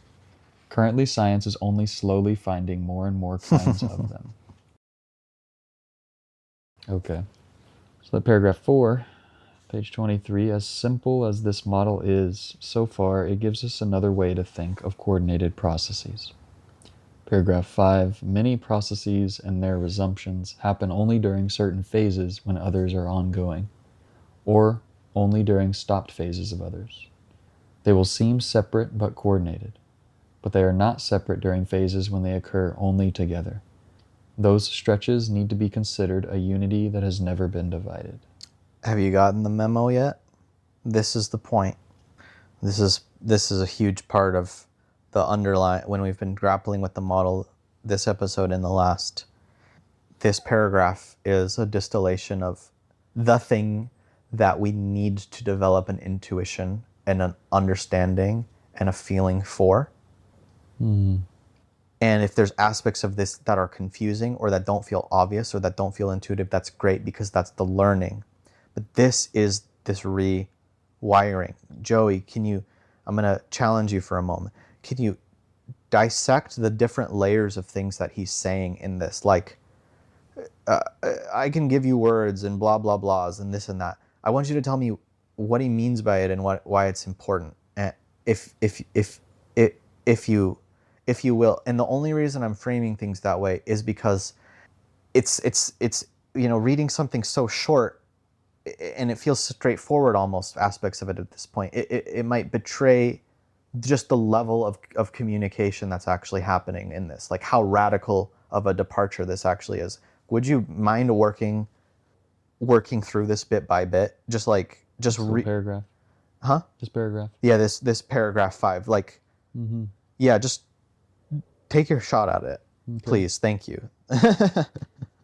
Many processes and their resumptions happen only during certain phases when others are ongoing, or only during stopped phases of others. Only during resumptions, only during stoppages. Processes are distinct when potential sub-processes are stopped. They can only occur. There's a distinct process that can occur when things are happening together. There's a distinct process that can only occur when something is stopped. Keep reading. Perfect. They will seem separate but coordinated. There we go. Why might they seem separate? I'm not having a context for that. Many processes and their resumptions happen only during certain phases when others are ongoing, or only during stopped phases of others. They will seem separate but coordinated. In the context of this page, but you could read the next sentence and it might. Yeah. But they are not separate during phases when they occur only together. Yeah, that tracks for me. Why does that track for you? Something about parts, stopped processes, objects coming back into process with others. There's a way in which, they are naturally back together. They do not then appear as distinct, separate processes. They appeared separate in the fact that in their stoppage, something unique, special, something was still occurring that seemed like could only occur. Beautiful. With their stoppage. They seem separate but coordinated. They seem separate in that light because something was occurring without this other something. Do we have multiple processes? Is this real? Yeah, that feels like the question that I'm like, that's a mistaken question. It's a mistaken question? When am I asking? Why am I asking? I like that answer. I'm kind of curious to ask you for your gut sense of, like, in the context of what we've read so far, should we even say that there's processes? Is that real? That's more maybe what I mean by that. Like, with this paragraph, for example, should we even say that there's other processes? Why might we? Yeah, nice. That feels better. Why might we? Because there's a part of me that wants to say like, well, if I'm privileging ... then I would say no. I can also imagine, wanting to conceive of some other process that is stopped as a separate thing so that I can come into relationship with it. So that you can come into a relationship with it. Mm-hmm. You know the answer I want to give? And it's been implied the entire past 2 episodes we've been talking about this, like in my own ideas, but I only now have words that cohere it. It's because exactly the same thing as the context of this paragraph, and exactly the same thing I was saying about with science. It's because it's because we make distinctions. Mm-hmm. Here's the frustrating thing. But the reason I ask, what are they even real, is he says, but they are not separate during phrases which they occur only together. Those stretches need to be considered a unity that has never been divided. I want to ask you, when there's stoppage, isn't the definition of stoppage that it's not fucking occurring? Mm-hmm. And how is stoppage carried? By the other processes. Mm-hmm. And what are the other processes? Not separate during phases in which they occur, only together, which they are. So they are unity. So Joey, where's the process? Mm-hmm. I sincerely, like, do you have a sense of what? I mean, I love this stuff because it can be mind, but what is the... Yeah, what's occurring? It's not clear to me in my felt sense. Because the stopped process is not the stopped process. I'm thinking it's a stoppage. It's an object, not occurring. Right, and the object is implied occurring? By the carried stoppage, which is to say the ongoing processes. Nice. Where in anything that Gendlin has actually defined do we ever have a distinct process? Mm-hmm. As far as I'm aware, we do not have a distinct process. Mm-hmm. So what is a process? What we're actually seeing, I want to say, is what we do with our thinking. We're not learning shit about organism as such. This is Nicholas. It's not Gendlin. I'm trying to communicate something in my felt sense. We're not actually learning about a real thing right now. There's nothing that makes a process something. They're not reified. They're not things. Mm-hmm. It's just a oneness. The only thing we're learning how to do is see... I almost want to say this antagonistic or challenging formulation. Like, we're only learning how muddled our original thinking has been. Mm-hmm. We're only just we're taking our tendency of how we'd normally think, and then we're making everything assumed in that tendency false. Mm-hmm. Everything that we normally assume in doing these types of logical moves is completely and utterly false in this model. Mm-hmm. Everything you'd normally smuggle in is fundamentally not true. Mm-hmm. They're not distinct processes. When they are occurring, they occur as a unity. Mm-hmm. They have different phases. The phases are relevant, so far, I want to just say, for conceptualizing. From the organismic point of view, what is occurring as a unity. That's all we've got. We've done this marvelous job of almost like saying so fucking little about how anything actually works. We've only just shown how it doesn't implicitly.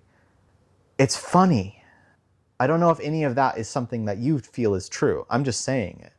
But what do you got? If any, yeah. Yeah, it feels true to me. I like the idea of setting up a model that challenges my preconceptions and welcomes, invites, encourages their being false, to kind of suspend that and kind of build from a different direction in a different direction. That feels true to me, kind of what's occurring here. Cool. There's the way in which I think my practice of the question that comes around how many processes are there still feels like that kind of like, why would I be asking that? Yeah. That feels Yeah. kind of like my version of my prejudgments, preconceptions being false is me learning like to withhold certain questions. And I feel that showing up in this book. And it's interesting that a lot of the pausing to practice, or a lot of the pausing to add commentary, is almost like purging. It feels like purging these kind of questions that I'm like watching my mind kind of approach with, almost as if with like this kind of background awareness of like, oh, I know this question comes from my preconceptions being challenged. And then kind of like learning to kind of test, like, why might I be called to ask this question? Yeah. Yeah. Yeah. Yeah, even in that, there's something of this like, I'm seeking precision here.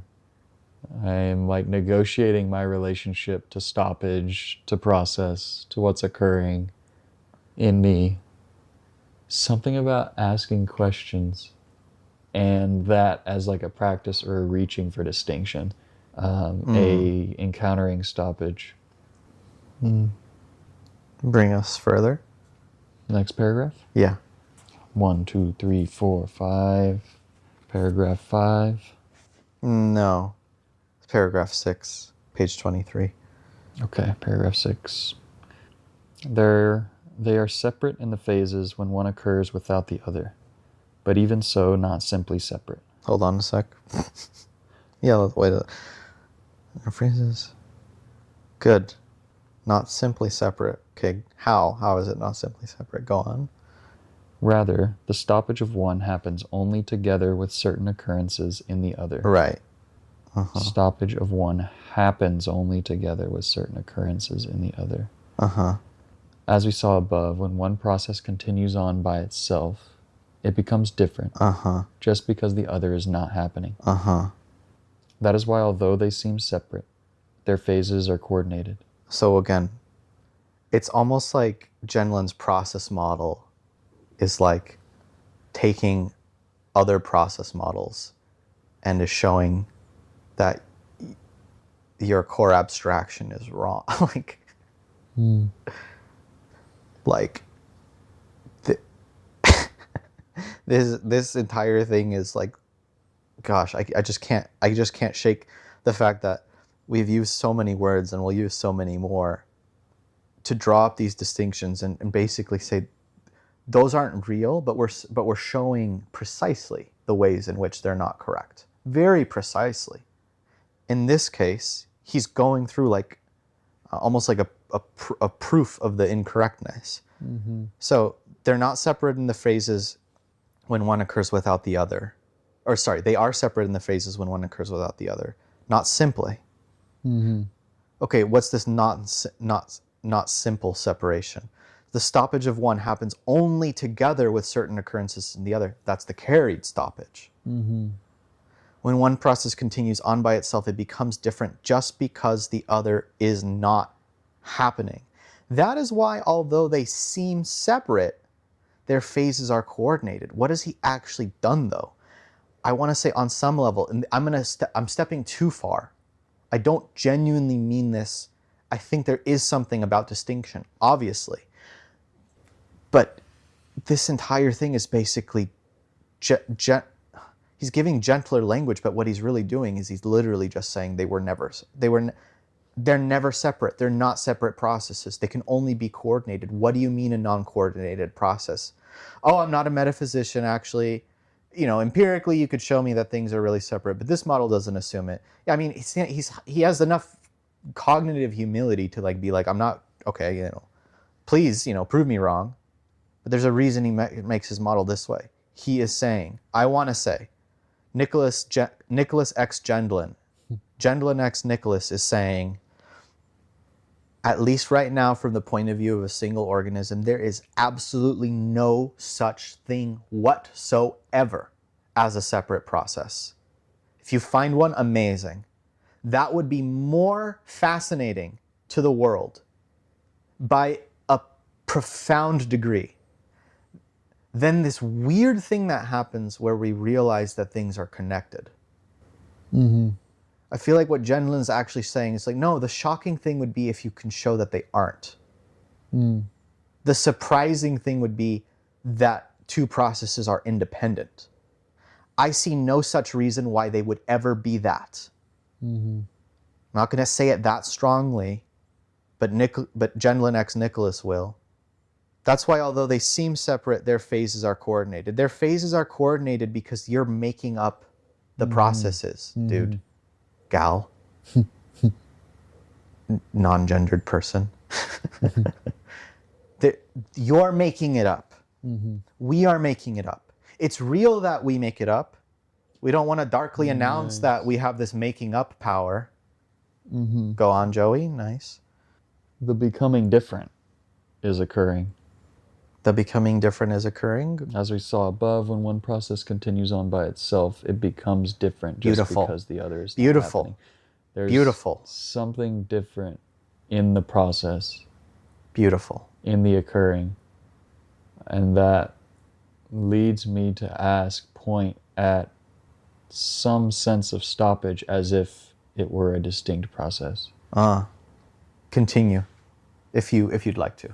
I don't want to be so bossy, but I am a little bit, medium bit. Continue reading. Yeah. All right. 1, 2, 3, 4, 7. 5, 6, 7. Oh, Paragraph sorry. 7. Yes, 7. There seem to be separate processes which interact. Scare quotes, interact. It seems they are first many, then they interact. It seems they are first many, then they interact.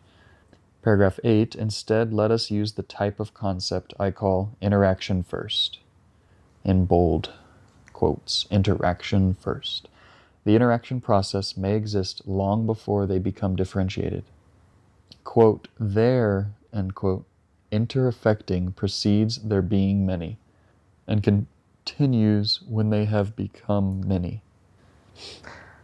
Tracking, kind of giving us language concepts to think about this seeming like multiplicity of processes together in a unity. I'm going to come in. Yes. And do you have more? Please develop that if you want to. Okay. Gendlin X Nicholas. I think that it's more appropriate to at this point say Nicholas X Gendlin.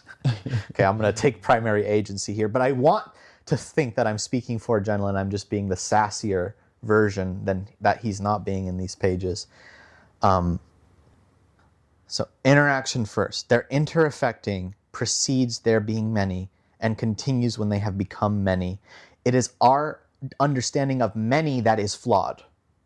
The interaffecting is primary. Interaffecting is the gentle cognitive tool to give to our precisioning mind, to remind our precisioning mind that we will be inaccurate to reality, almost certainly, most likely. Prove me wrong. If you assume they are different, they are not different. The distinctions are things we create. This is my stronger stance than what Gendlin's saying, but I'm using it maybe to buffer against our cultural tendencies and to try to communicate the gist of this model that is more gentle than what I'm saying, but I don't necessarily think would disagree with what I'm saying. The only thing I would want to be clear about is we do have the ability to make distinctions, and that's real. So I do not want to pretend that doesn't exist. But for me, metaphysically, I want to say right now, in terms of understanding how things operate, it's a lie. There were not separate processes.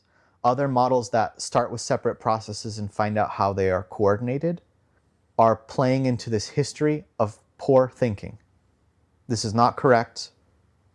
Interaction first isn't even true.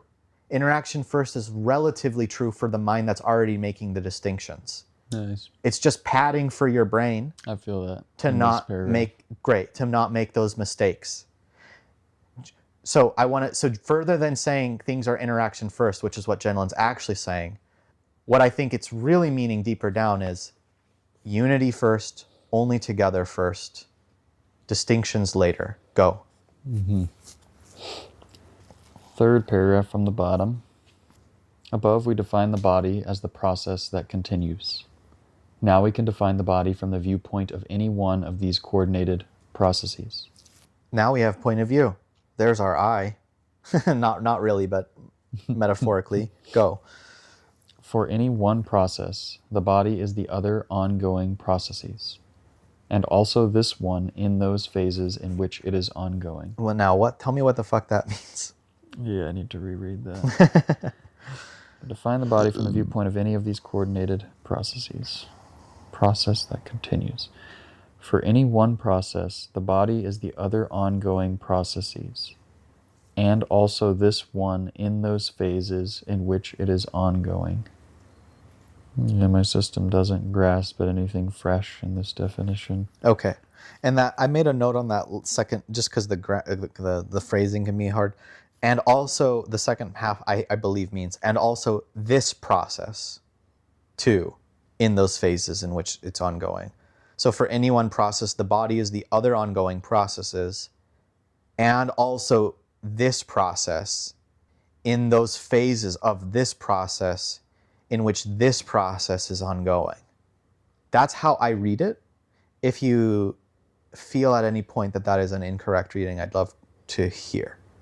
Above, we define the body as the process that continues. Now we can define the body from the viewpoint of any one of these coordinated processes. For any one process, the body is the other ongoing processes, and also this one in those phases in which it is ongoing.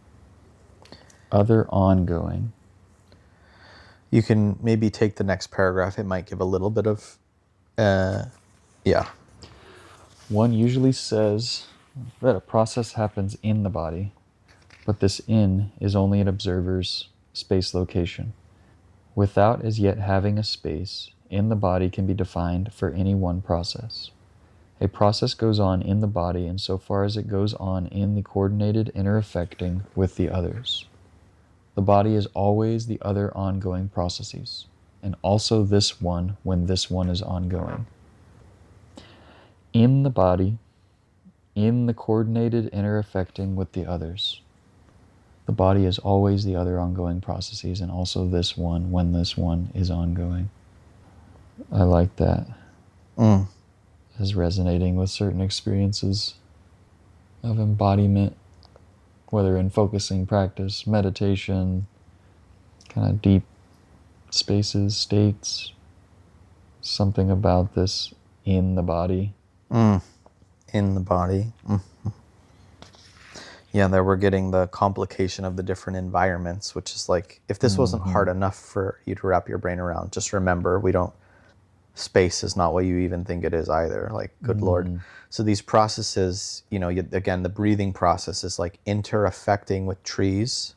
And it's a process, so it's a coordinated interaffecting. This is where in other words, the tree is a distinction you are making with regards to your body, which has evolved only together with environments, with body environments that let the body be the body. So your breathing, your intake of air, in the first sense of imply, it implies trees and leaves and the way trees work. There is not, and so that's a whole other realm of like absolutely destroying your maybe acculturated way of creating distinguishments and distinctions.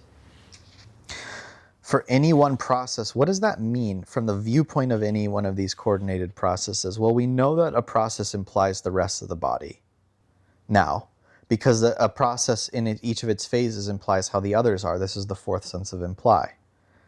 So if for any one process it implies the phases of the others, the body is the other ongoing processes, and also this one in the phases in which it's ongoing. The funny thing about this is, I'm not saying I'm doing the best reading of Gendlin here. I think there might be some I might have a different take on this after I've ingested it quite a few more times.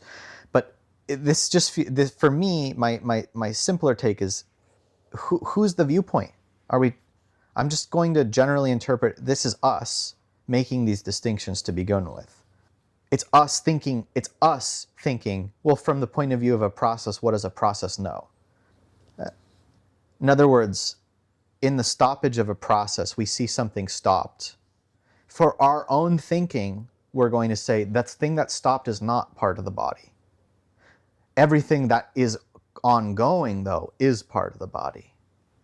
It should not be easy. I feel like you're doing the type of nod that you do when you're like listening to me, but you don't fully get whatsoever what I'm saying, which is great in this moment.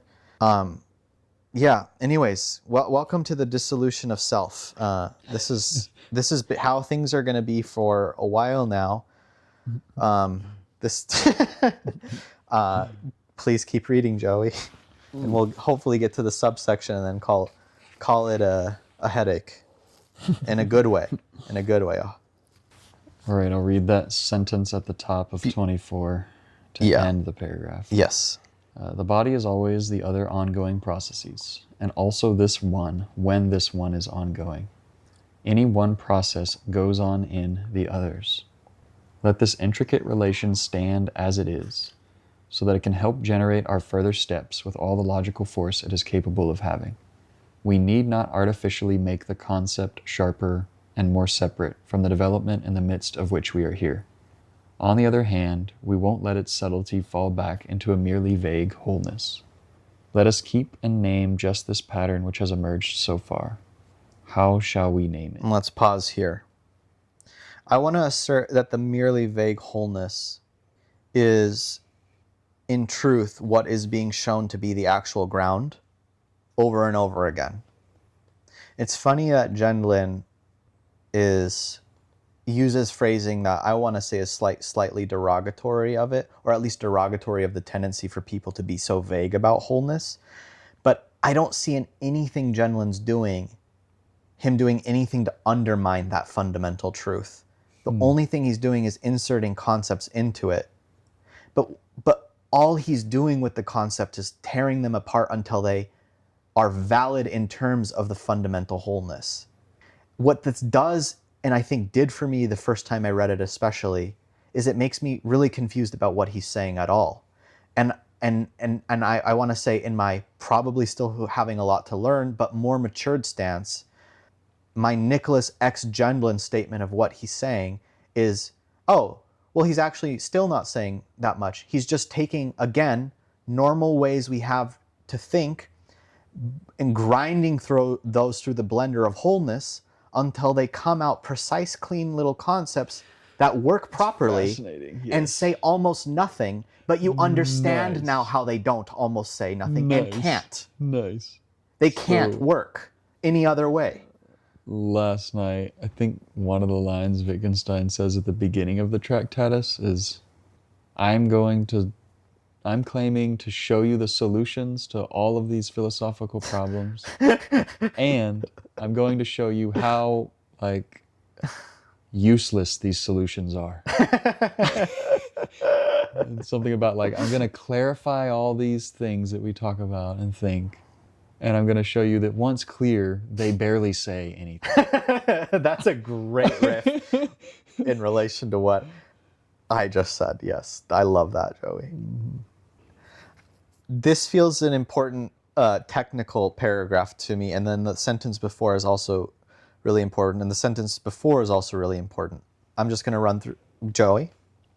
Oh, you sure? Okay. Mm-hmm. The body is always the other ongoing processes, and also this one when this one is ongoing. Any process that's ongoing is the body, in that it implies all the rest of them. The body is everything. The body is everything that's occurring. Only that which is not occurring is not the body. What are we saying? Yeah, we're saying something. Well, we know it's true because that's obvious. Only a stopped process isn't part of the body. Done. Boom. Okay, any one process goes on in the others. If they mutually imply each other, which they do. Why? Because they are an original unity. Their differences are only known by things that aren't happening. But how is anything known by what's not happening? It's only known by the way everything else is different. Any one process goes on in the others. We are molding and morphing our language to start to capture the deeper truths we have. What are the deeper truths we have? As we bring precision in, we blend it through wholeness and realize we can't say much real at all very easily unless we make our precise concepts imply a profound amount of loosey-goosiness. And we're not giving up precision. This is where we're getting back to the third paragraph. But nor are we needing to artificially make the concept sharper and more separate. Now, this is where I might not be fully grokking what he's saying. From the development in the midst of which we are here. This feels like a kind of one needs to have freshly read the whole process model. So that's the layer of meaning I'm incapable of speaking to right now, even though I've read it multiple times, is like, I feel like I'm getting into the depths of what he's saying here better and better now, but I would need to have gotten into the depths of the whole book to come back here and get into the depths of what he's saying. So yeah, there's just the layers upon layers. All right, take us further unless you have anything to add to my slosh and slop. I don't think so. Great. Paragraph 3, page 24. Interaffecting and coordination. Both words in quotes. Interaffecting and coordination are words that bring the old assumption of a simple multiplicity, things that exist as themselves and are only then also related.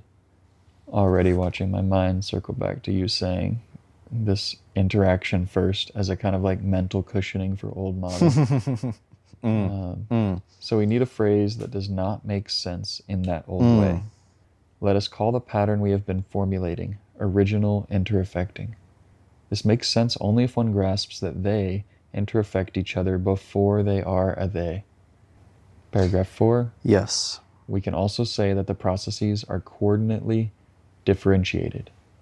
They become differentiated in the first place in a coordinated way and are separate only in this way, with their phases implying each other. I feel like I don't really remember holding this phrase, concept, idea of coordinately differentiated, but I'm digging it as it arises here and now. Coordinately differentiated.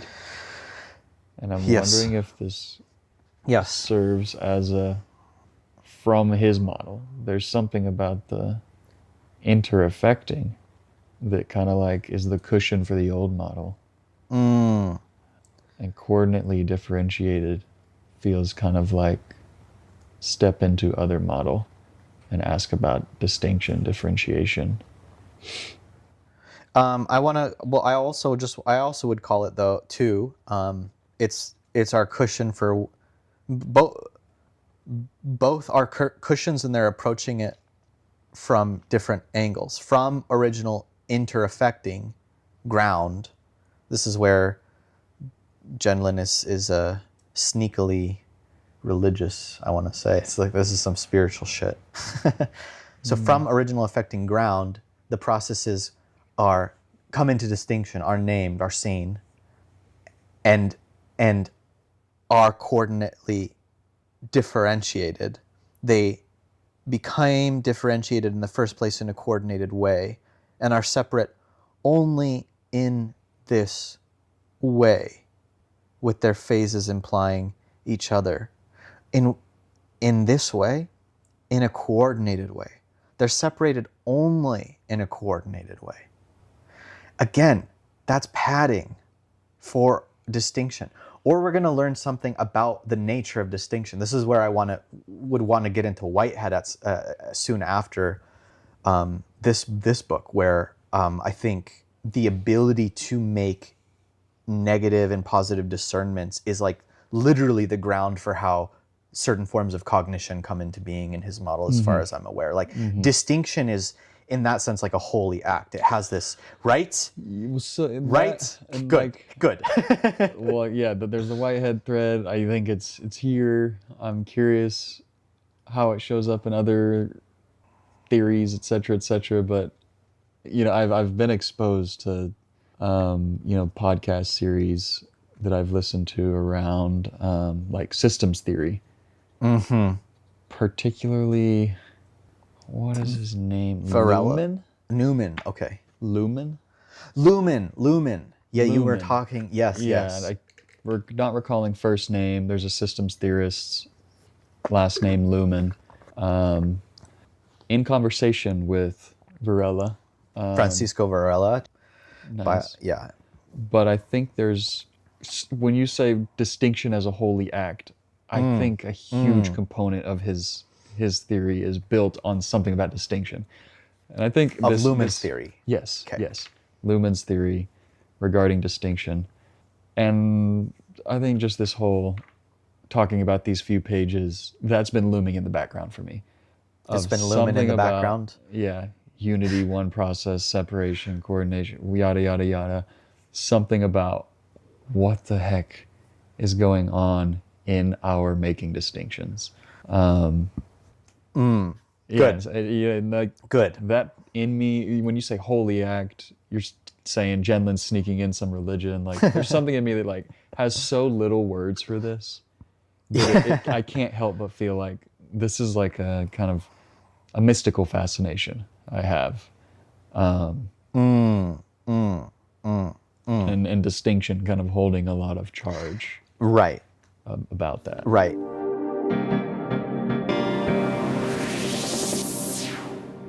I feel like you had some energy with the lumen stuff that my thread doesn't seem to be hitting as strongly. I'm curious if there's anything more about for you about distinction and the mystical that feels fresh in your process right now. Yeah, appreciate that invite. Distinction. I think something about like language use comes in, like when I talk, and the whole like I'm speaking, and to kind of ask this question like why am I speaking? It feels as though in my use of language, I'm curating distinctions.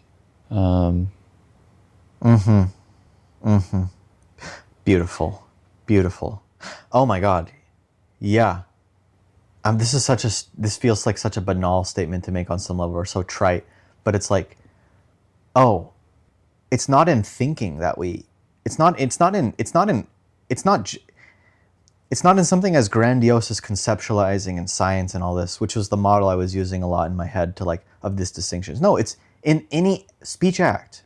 It's in the pure act of any language whatsoever. I'm like, oh, that's dawning on me more. It's like, the whole thing, the symboling power that we don't want to darkly announce. This whole stuff is carried into that. The whole thing. Yeah. The mere act. Yeah. A word. It's like in speaking, there's this like constant negotiation of body process. And at least like reading this and kind of sitting in the themes we've discussed of like, it's like, oh, I'll like just try on this idea. Like when I speak, I'm making distinctions. Am I inviting stoppage? You're inviting stoppage. Because in this model, distinctions only occur in stoppage? Is that You may be making that assumption, and just seeing how that feels as I say it. Something in me being like, like concerned and hesitant of like, oh, when I speak, what am I doing? Am I creating stoppage, or am I relating to stoppage and inviting it back? And that feels significant. I feel my body like, yes. Good. At some point, the organism is going to be able to have objects, keep them, represent them. Yeah, hearing you note the whole like, oh, I've been using like science model as something, but even in like speech. Yes. This feels big and broad and vague to me, but nevertheless like of interest to myself. And I have fun with speech at times, riffing and ranting, and at other times feel kind of absolutely stunned in silence It's something about the learning process for me, where I feel like I oftentimes struggle to curate like relevant questions. I'm definitely like, my learning style is I kind of just take it all in and like stumble through it over a course of days or weeks. Coming up with a fresh question in the moment feels difficult for me. And there's something about like, as I'm learning something, like I don't have words for it initially. And like hanging out with Wittgenstein's whole like, philosophers play language games, they get stuck in bottles. I'm offering this philosophy as a therapy to get the fly out of the bottle, so that I read that as like, welcome the fly back to the world that it can live in. Welcome the like logician, academic, philosopher back into the world where they can live. I like sit with Heidegger talks about this concept of reticence, which I vaguely recall as something about like this like almost kind of like existential courage to like be silent, to like not do the idle chatter. Yes. Wittgenstein's Tractatus, where one cannot speak, one should remain silent. All these kind of like cues of just like, when are we talking too much and like stirring things and confusing ourselves and getting stuck in bottles? And then to, again, like circle back with Gendlin as somebody holding both intuition and precision, who I would say like passes the test of these other like existentially oriented philosophers, warning against getting bogged down in like pseudo language games. To something about like having like the courage to, like, I'm almost wanting to say like the ethics of speech, the ethics of like using language. Like if I speak to like recognize the responsibility I have, or even the risk I take of confusing myself and other people. And something in Gendlin, I feel, alongside this like intuition and precision of just, yes, I'm gonna write a book that's like super confusing and difficult to read and alienating. And I'm gonna like affirm that this offers something of value to us and invite myself into that, heeding all the warnings.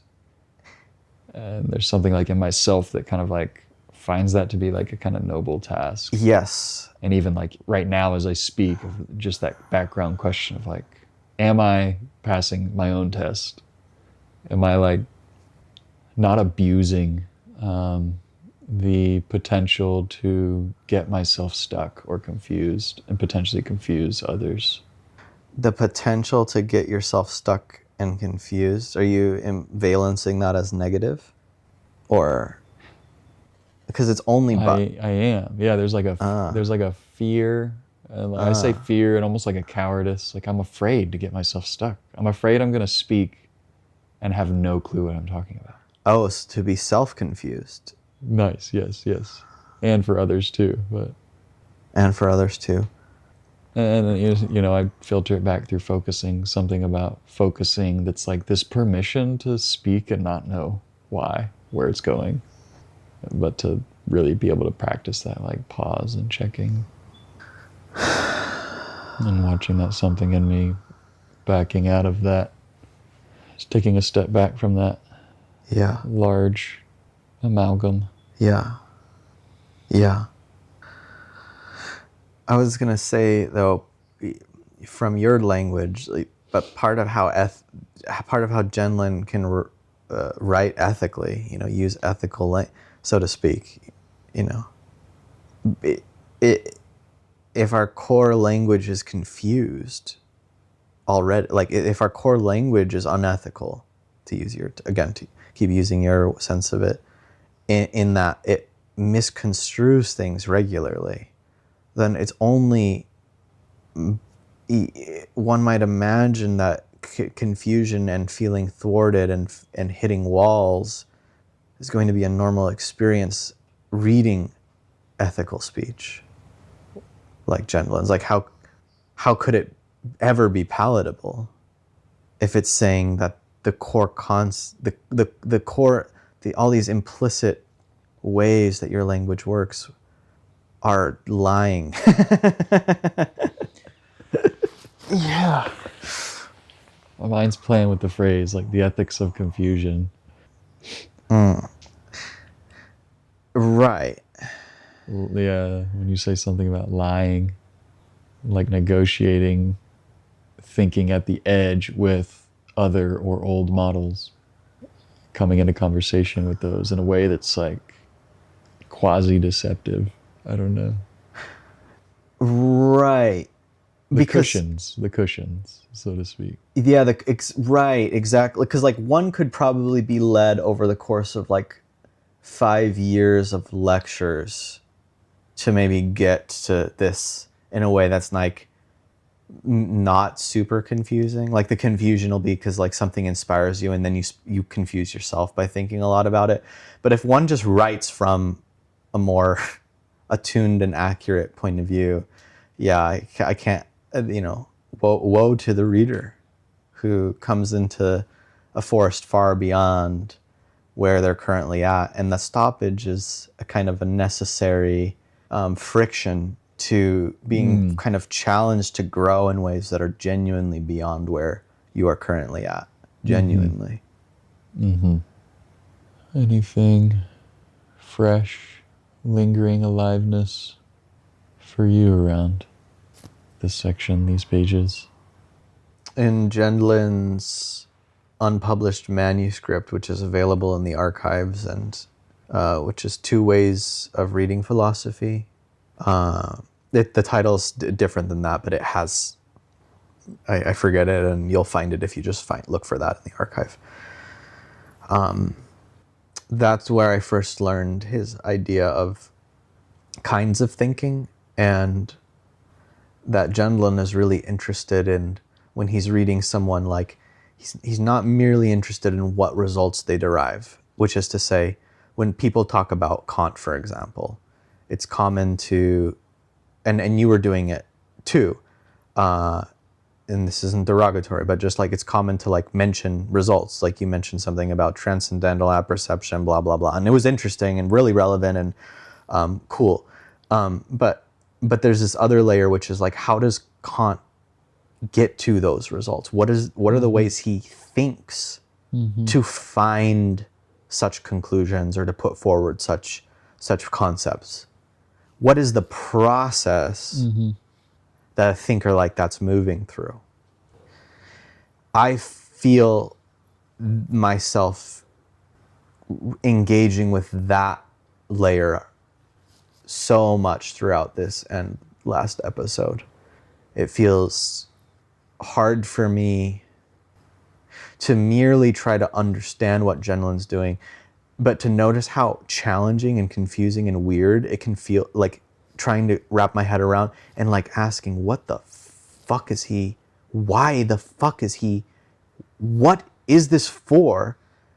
So yeah, this is just me kind of integrating and cohering together like a lot of where I was sharing from. It just, spending so much time with these pages throughout the past couple of years, and sometimes feeling like he's not saying anything meaningful.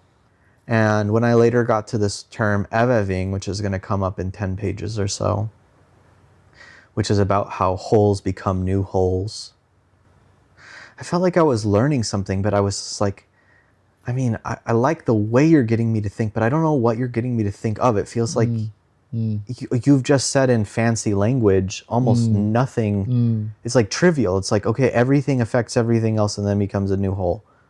Really? And that's where I'm kind of coming in, this round, and I'm like, well, I've obviously changed in my thinking from these things. It's not as trivial or banal as it seems. And so that got me like almost speaking more to what I infer is like the kind of thing that Gendlin is doing, or what's working underneath the surface of these mere results or definitions, which I kind of felt and view as like, it's not that what Gendlin is saying is trivial. It's that what you thought you were capable of saying, it's that it was an illusion that you thought you were capable of saying more than that. And Nice. like, to the proposition, how do you answer how like a being goes from one state of its entire beingness to a wholly new state where like evolution can sometimes happen in those changes? Like the being literally can evolve, and consciousness comes into evolution in the way that it does with this like self-aware consciousness. What is it that things could possibly change like that? How insane. And like, you kind of want like an itinerary of 80 fucking complicated, and it's like, well, everything that's happening, which affects everything else, does that.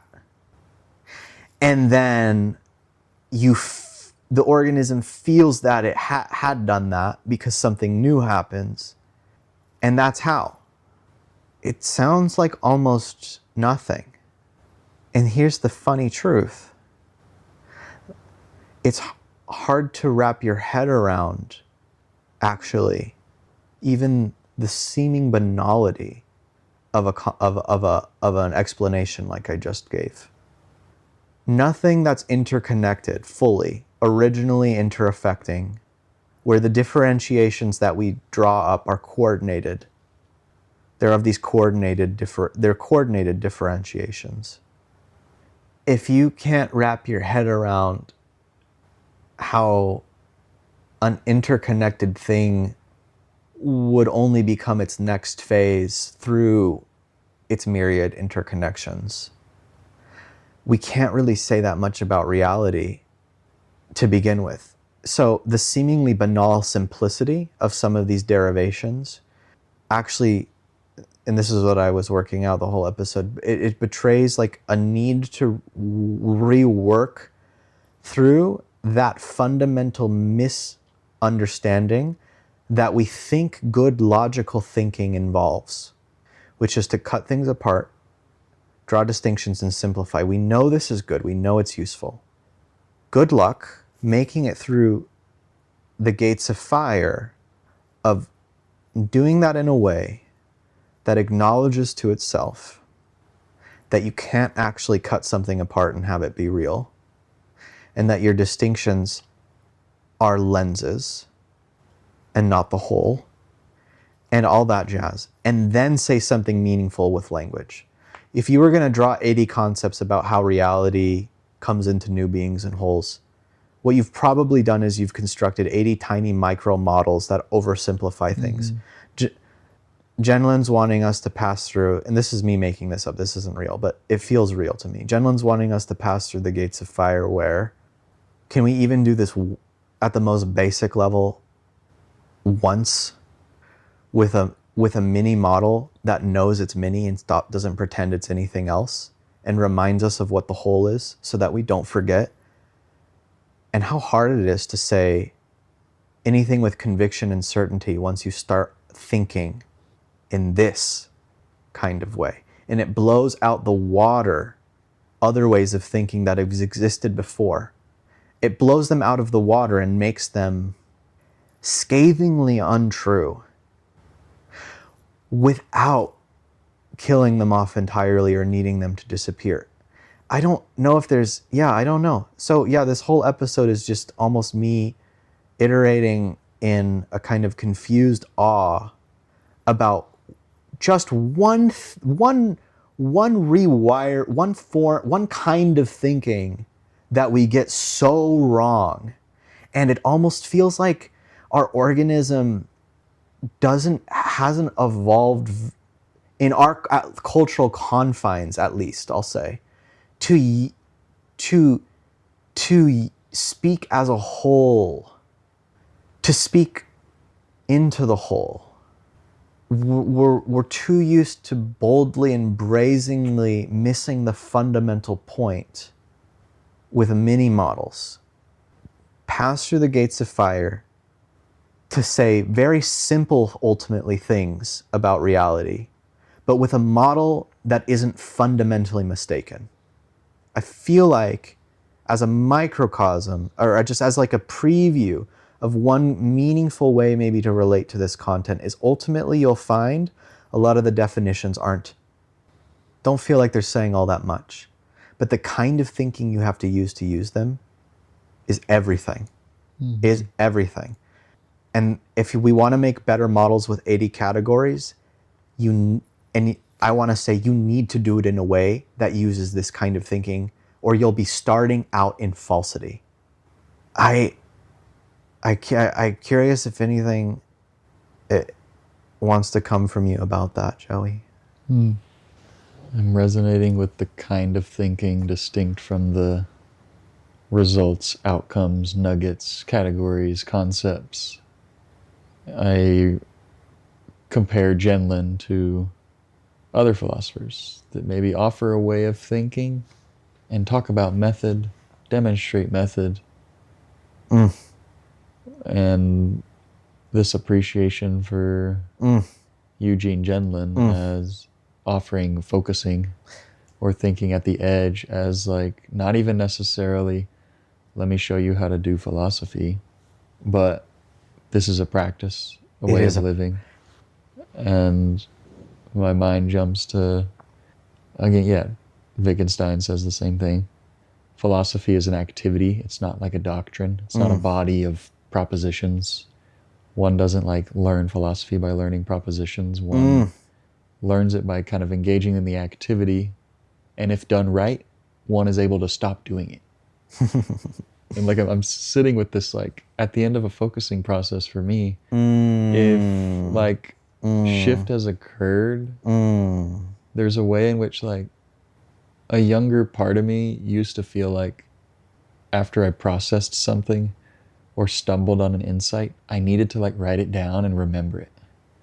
And this might be in relationship to intellectually processing something in relationship, a meditation, a spiritual experience.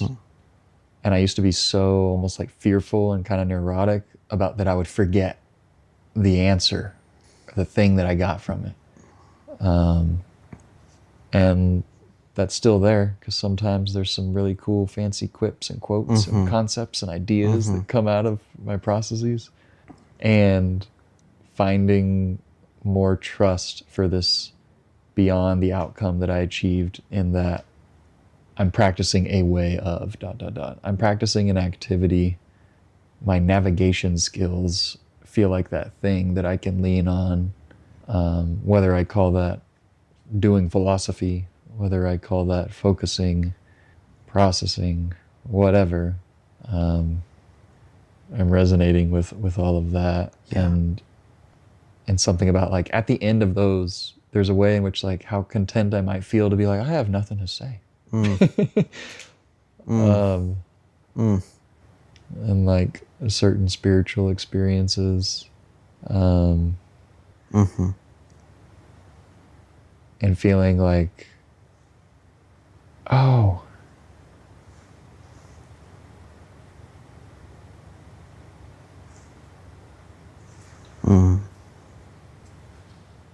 like on the other side of them or even in the midst of them being like, why don't I remember much of all those thoughts I was having? And being like, well, that's because it was effective. That's because something worked to move me forward, and settle all the noise, all the distinctions. Something about like trusting that some of that like simplicity, lack of distinction. Yes. Yeah, I guess like, yeah, that's what comes for me. Like a contentment to not have a concept, an idea, an outcome, to say, to repeat. I also want to offer this. It's not merely that we create distinctions, which we do, but things come into distinction. Things come distinguished into us. We Wanting to say like present themselves. come into. Yeah, as we'll get to in chapter 5, like a startling event or an expectation, it kind of, and it's the Heideggerian kind of like Reveal themselves. you're hitting the as hammer distinct, and then you miss, and then the hammer reveals itself because it's the Nice. automatic became. And so this is where the environment bites, so to speak, into process. Oh, that's good. You know that Gendlin uses that term, right? He does. Maybe Oh, now that's I'm what recalling. it is but good. I He was uses it. thinking of a different reference. Okay, but yeah, the environment bites into the process in these ways. And this is where I like push back against some of the Buddhist currents. Not all. This is one of the richest philosophical, religious, spiritual traditions. You know, it's immense.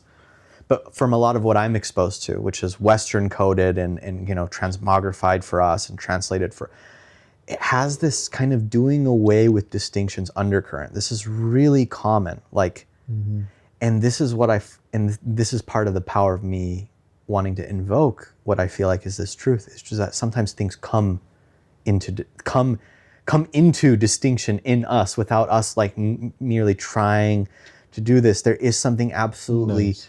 real about this, but what is poisonous about distinction in this very abstract general way we're talking about it, of course, like it's different types of distinctions with different poisons to them, like race, but I'm talking about general abstract.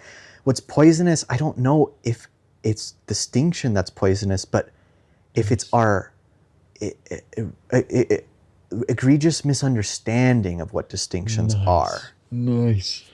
And so it's not that the distinctions must be done away with, it's the misunderstanding kind of thinking that we pile in relation to and onto distinctions that has, frankly, as Gendlin will argue, led philosophy astray many times, led science astray many times from a deeper truth. It's not the distinction, it's the kind of thinking that we smuggle into a lot of the ways we use distinctions. And it's the fact that we do so much thinking, to tie into your like practical, pragmatic practice point, that we do so much thinking without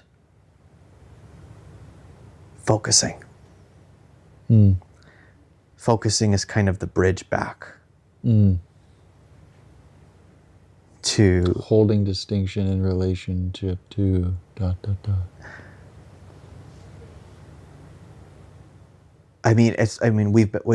all our talking now has come from a more focusing place. Like, I wouldn't say that for me consciously, I was leaning as hard in that direction earlier, but to digest the like magnitude of the concepts and the confusion and that's where also there's this beautiful interplay where I think sometimes you need to fuck around. You need to go run into confusion, build up the stoppage. There's this beautiful dynamic tension where I find a lot of value in not focusing. Nice. And it creates a beautiful texture and palette to then bring back into focusing. That to me circles back to like the ethics of speech, the courage, counter cowardice, like this like fear I have of like, I'm gonna speak and stir confusion. Am I like okay and willing to do that? Yes. And I trust that. Like Yes. I'm afraid. Like, Yes. you know, what could come out of that? Something about what I'm saying is actually I feel like whenever we get to chapter 8, 5 years from now or whatever it is, it'll probably go faster because I think we're taking these little bites and I see a lot of how the whole is in them, and I'm drilling down until I feel like relatively clear. So I think we're putting in a lot of upfront time, and that will pay off deeply as we get to the model, because we're bringing ourselves closer to Gendlin's kind of thinking. In other words, we're bringing ourselves into the whole when we do this work. But just that side note being of like, how does focusing sit within culture? How does focusing sit within the normal ways we think? because I was just talking about sometimes time spent away from focusing versus, those are different processes. Like my life interactions are different, literally, when I'm focusing versus not. That is to say, I cannot have certain life experiences and have them with focusing. Focusing would change the phase. Dude, okay. I don't know where the thought come. And do you need more? No, go, Okay, dude. okay. So, I was listening to a podcast recently. Throw it out for the folks. Ordinary Unhappiness is the name of it. It's a husband and a wife and a friend, and the husband and wife are both, one teaches psychoanalysis not as a clinician, believe just as a theorist, maybe oriented towards like politics. But they were talking about Winnicott, Donald Winnicott, cool. who's a kind of pediatric psychiatrist. Playing in Reality? Yes, I playing in need to reality. read this book. Talks a lot about play, but also like works with children. So it's like that's where the play relevance comes for him. Of like, you're doing therapy with children, you're gonna have to play. That's how it works. But he naturally just like takes those themes and filters them through just how do we use play in general. I haven't read this book, would love to, but this episode was just on, I believe, the first chapter in that book, which was a standalone essay that he published before he wrote the book, and it was about transitional objects. I don't know too much about those. It's a concept of his.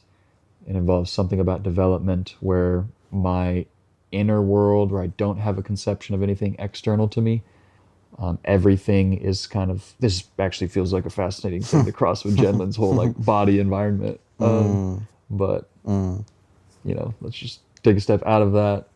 Psychological, psychoanalytic theory. I don't have a conception of me and other. Everything that occurs, I'm experiencing as just world, me, body process, including, you know, infant and mother's breast, feeding, defecating, sucking thumb. That's like the transitional sense of it, is like... I think the transitional would be like between the stage in which everything is me. Oh, I now have a blanket. I see. And this blankie Okay. is like the first thing I'm able to relate to that is not me.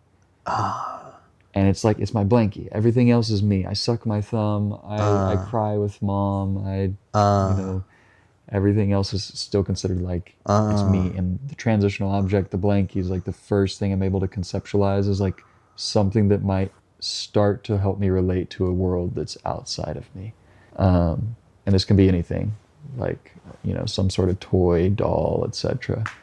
But they talked about the relevance of how even adults will do this, where we enter into like play spaces, states, imaginary kind of states, and we have something that kind of facilitates our ability to like be in that state and kind of withhold the rest of reality. The example they gave was, I come home and my partner's on the couch reading a book. Maybe it's a fiction book. The idea would be that they're in their kind of transitional state. And if I interrupt that, I potentially like interrupt a process that's occurring for them that helps them create a shift in their life.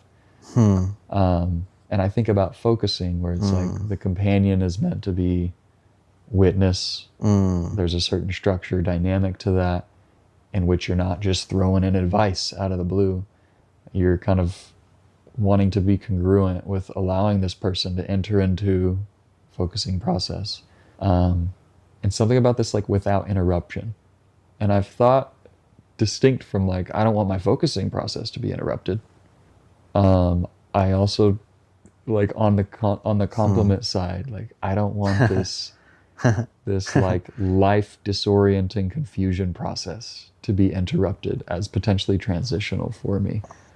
I've felt that in certain stages where it's like, potentially even this way in which like, oh no, we don't encourage somebody in a severe like shock state or et cetera, to like try and stop, slow down, do a meditation. Of like, don't interrupt the process, maybe is this idea I'm trying to capture, but of like phases in my life when I am away from something like focusing or anything that allows me to slow down and interrupt my automatic pilot, when potentially that automatic pilot thing that's occurring is a narrative or a process that needs to take me away from ... this feeling of feeling more oriented or like myself. It felt very excited to me, this idea of like respecting disorientation, maybe I'd say. Yeah. There's a place for it. There's no way to get from a world where we don't have focusing to a world where we do all the time, without these transitional objects, which we're going to get to multiple times in different senses of that word than the developmental sense of human development, but general development, human development. That seems like a cool thing to cross through. But there's, this is that bridging between these seemingly disparate worlds. You don't get to bridge between normal life and focusing by only doing focusing. Nice. You only get to bridge between the two worlds by sometimes having things that occur only without focusing, and then being in process where everything that's ongoing is occurring only together with focusing. And there's a way that rewires the texture of life to have more possibility while still honoring the distinguished things that those distinctive things give us. So this is one way of metaphorically applying the language we've been using, and this is the very rich chapter 6 that's going to give us so much of our terminology for this. And I love it deeply, and there's so much about talking about life that's going to come from that place. This is before we even get to language, just behavior. So winding out. We've hit the 3 hour, past the 3 hour mark. This is I think we set a new record, Joey. This is the lowest amount of reading per podcast length that we've done. We've unlocked it. But another way of saying it is it's the highest amount of discussion per paragraph. Nice. Yeah. Tune in next time for our next attempt at a PR, personal new record. Well, thank you for the kind of more, I feel like this more spacious weaving in was really welcome. And part of the medicine of it is that I wasn't doing it earlier. I don't know if I have any other conclusionary remarks about this episode, but I hope that, I guess my last note would be that for the listener, I hope you feel more, I hope you hold within you more of a sense of what Gendlin's kind of thinking is.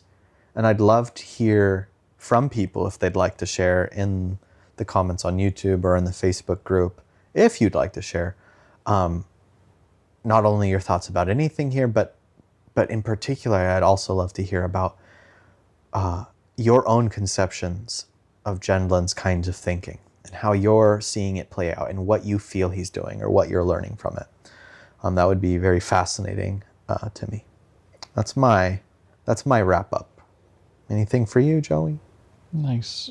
No, I'm feeling content, more oriented than when we were reading. But yeah, for me, kind of closing with that thought, just kind of cherishing maybe that process of disorientation or confusion. Yeah, with that, I feel complete. Awesome.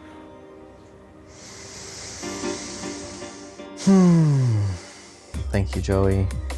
Thank you, Nicholas. Bye-bye. Bye-bye.